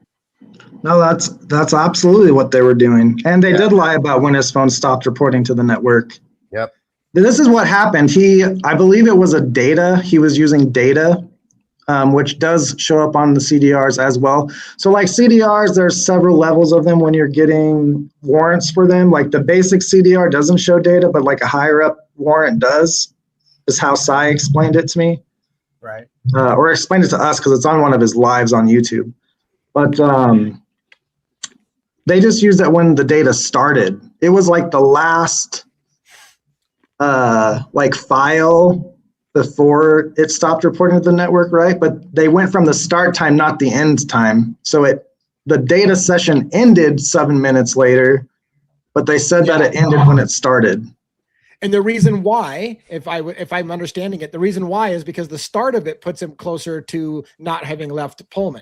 But I don't think it had anything to do with the cell phone towers. I think they were trying to, because they were tracking that in the PCA, they're tracking that car on WSU and claiming that it drove to Moscow, right? Well, here's the other issue. There's a camera at that intersection with Bishop Boulevard and the Moscow Pullman Highway, but they don't have him on that camera. So there's no way he could have driven straight to Moscow right there like they were claiming. They said he was going down Stadium Way, took a left to head to Moscow, but he's not on that camera. The whole thing was a fucking joke. Yeah. Mm-hmm. You know, have we ever tried, or you tried, Twiz, or anybody, to go at a certain time and drive a certain route and then public records request your own car on camera and say, can you please provide this camera from this time, and see what they've got on yourself driving through to see what they come up with? I'd be curious to see that experience. That's a good idea. Yeah, it is. I know that if I drive to Moscow, you can watch me on the cameras because they have live feeds, but the cameras here are WSU, so I don't really know if you could public records request them like that. You probably could, because technically it's a public entity. I did public records request all the camera footage from WSU, and they gave it to me. So I know that they responded to it. Now I don't know if they responded to it only because it was part of a police investigation, or whether it's something you can always get. Yeah, I mean, they're not going to save them forever. You could do that. I don't want the whole world to know what kind of car I drive, but right. I'll borrow my wife's car. She can take it. For sure. Yeah, if you want to come up here. Well, I mean, I can just drive through. I do drive through campus fairly often, but I definitely wouldn't put that footage out. Right. Yeah. Joe and I came up there and we drove to, Pimlico Apartments. We drove, since you're on the phone again, and you know that area very well. So we went up to Pimlico and Steptoe and SEL campus. And I was stunned at how close, you could literally throw a rock from the Steptoe apartment parking lot to Pimlico Apartments. And the only reason why that mattered to me was the statement that Kopaka had made, that he gave officers one time in that June video footage, that he lived at the Pimlico Apartments. And I was like, holy shit, it's literally across a patch of grass and a little bit of a road, and there's the Pimlico Apartments. Yeah, it's right there. If you go on my channel at the posts I make, I have a few sunset pictures, and it's literally from the grass in Steptoe, and you can see the top of Pimlico Apartments in it. Yeah, it's super close. But I do hate to burst your bubble. Brian Kohberger said he didn't know Kopaka, so. I don't know if that burst my bubble. I don't know if that burst my bubble at all. I appreciate that. You theorized it. But the person that I know that talks to Brian said that they asked him and he said no. So. Yeah, fair enough. All right. Well, hey, thank you for coming on the show. I mean, I usually only go about 2 hours, and we're kind of at that point. I know we're past your bedtime. I know. Fuck yeah, I am. I was up super, super late last night. So thank you, Twiz, for coming on and sharing your cell phone data and your knowledge and your experience with Cy Ray and the conversations. And I can verify, for anybody that heard this story, I can verify watching watching Cy-Ray bitch about Twiz getting him in trouble for their conversation. So that so all those people that say we never talked, Cy-Ray said it. I don't know. Yep, I saw it. All right. I'll talk to you guys later. All right, thanks, Twiz. I think tonight's one night that I'm not going to argue with you about quitting. So I get it. Somebody stick a fork in you, you're done. That was yesterday, but I don't even know where I'm at right now. Yeah. All right. Well, then let's be brief. Let's get Dago the first chance to say goodnight, and he can duck out early if he wants, or you can stay through the close. We'll go Dago, JJ, 1-1, Robin, and then myself for the close. So Dago, what do you got for closing? Thank you guys for being here again tonight. My apologies that I'm like The Walking Dead, but it is what it is. Hopefully every day it gets better and I'll be back to normal soon. I appreciate you guys all showing up as always and supporting our channels the way you do. Again, guys, if it weren't for you, none of us would be here. So thank you. And don't forget, folks, to love yourselves and love each other and don't change nothing. You guys are amazing and we love you all. Have a wonderful night, folks. And if you love yourself, don't do it on camera. Keep that shit private. But there you go. What do you got, JJ? Yeah, I mean, I think with this case, you know, as I always say, there obviously is a cover-up of some kind. I don't think that anybody who's followed the case can research has done any research into this case and come away with anything other than on some level there is a cover-up. So the question is, was it the university that is trying to keep things from the public, or was it law enforcement, whether it be local or one of the task forces that was in the area? I think that, to me, is a question that I keep asking. What are they trying to, or were they trying to keep from getting out to the public? And that Brian was either inserted into the case wittingly, or he was taken into the case as a patsy. And in my opinion, that is what I believe. I don't think my gut feeling is that he could be peripherally involved, but my gut feeling is that he's not. Yeah, and I appreciate that. And look, I would say this: if Cy-Ray believes Brian Kohberger was not there in Moscow that night, then I am convinced Brian Kohberger didn't do it. Because I mean, if Cy-Ray, the expert, said, I can tell you he wasn't there that night, then that'll be good enough for me to say, well, then fucking we can stop talking about Kohberger, who did it. but right. You know, I'm going on third-party hearsay. I'm going on, and I'm not saying I'm questioning Twiz's thing. I'm just saying I'm hearing that from Twiz, who heard it from Cy. I didn't hear it from Cy. I don't know the facts. I don't know the exact wording, so I'm going to couch that a little bit. But if it comes out that Cy-Ray says, I guarantee you Brian Kohberger was in Lewiston at the time of the murders and he wasn't there, then I'll be like, well, then we got some problems, you know? So yeah, it's interesting. 1-1, what do you got? Great show, great discussion. Thanks, JJ, Dago. Hope you feel better. Robin, Lee, denizens, meatballs, mods. Thanks to all you great mods out there from all of us, Amanda, Penny, Essie, whoever's there. Just a little words of wisdom that I have for you guys before you listen to any of Lee's videos. Make sure you're not driving. Be grounded. That's what I got for you tonight. That's funny shit. Thank you very much, and I'm glad that you're safe. Don't drive and listen to DA. That's probably a bad thing. Robin, what do you got? Well, once again, this has been just amazing conversation, and these conversations are so extremely important.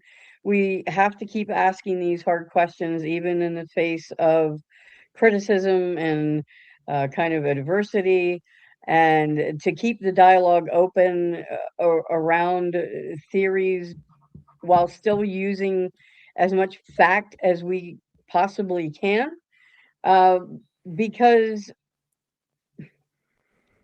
we shouldn't have to wonder if the man that is sitting in jail is the perpetrator of these horrendous crimes, or if he's the only perpetrator of these crimes. We should know that before he was put in jail.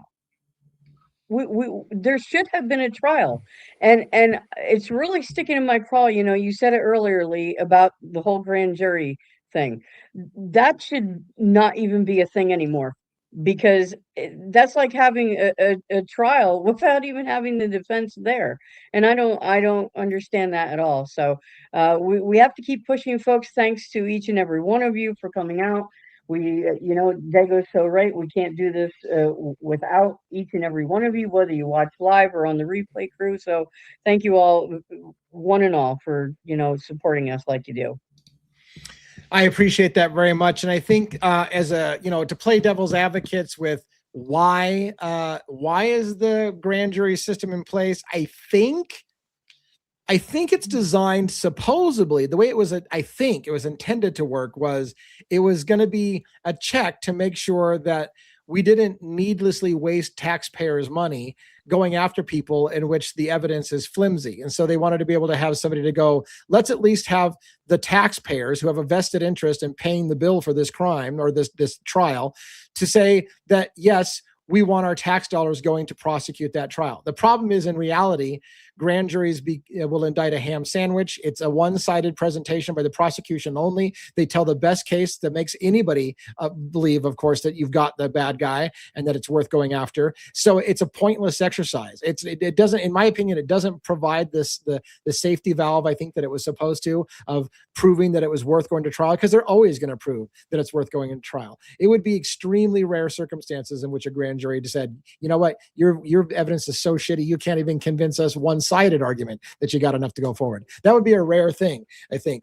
And in that regards, I think the grand jury system should be revised or eliminated, because it leads people in America who are sheeple and don't think to think, oh, that must mean something. If a grand jury said they're guilty, they must be guilty. No, first of all, the grand jury didn't say they were guilty. The grand jury just said you have enough evidence to proceed to trial. But for a lot of people, that means you must have something bad on you, without factoring in that the defense never even got a chance to present any information in that grand jury that would have made a person say, maybe you don't have enough shit to go to trial.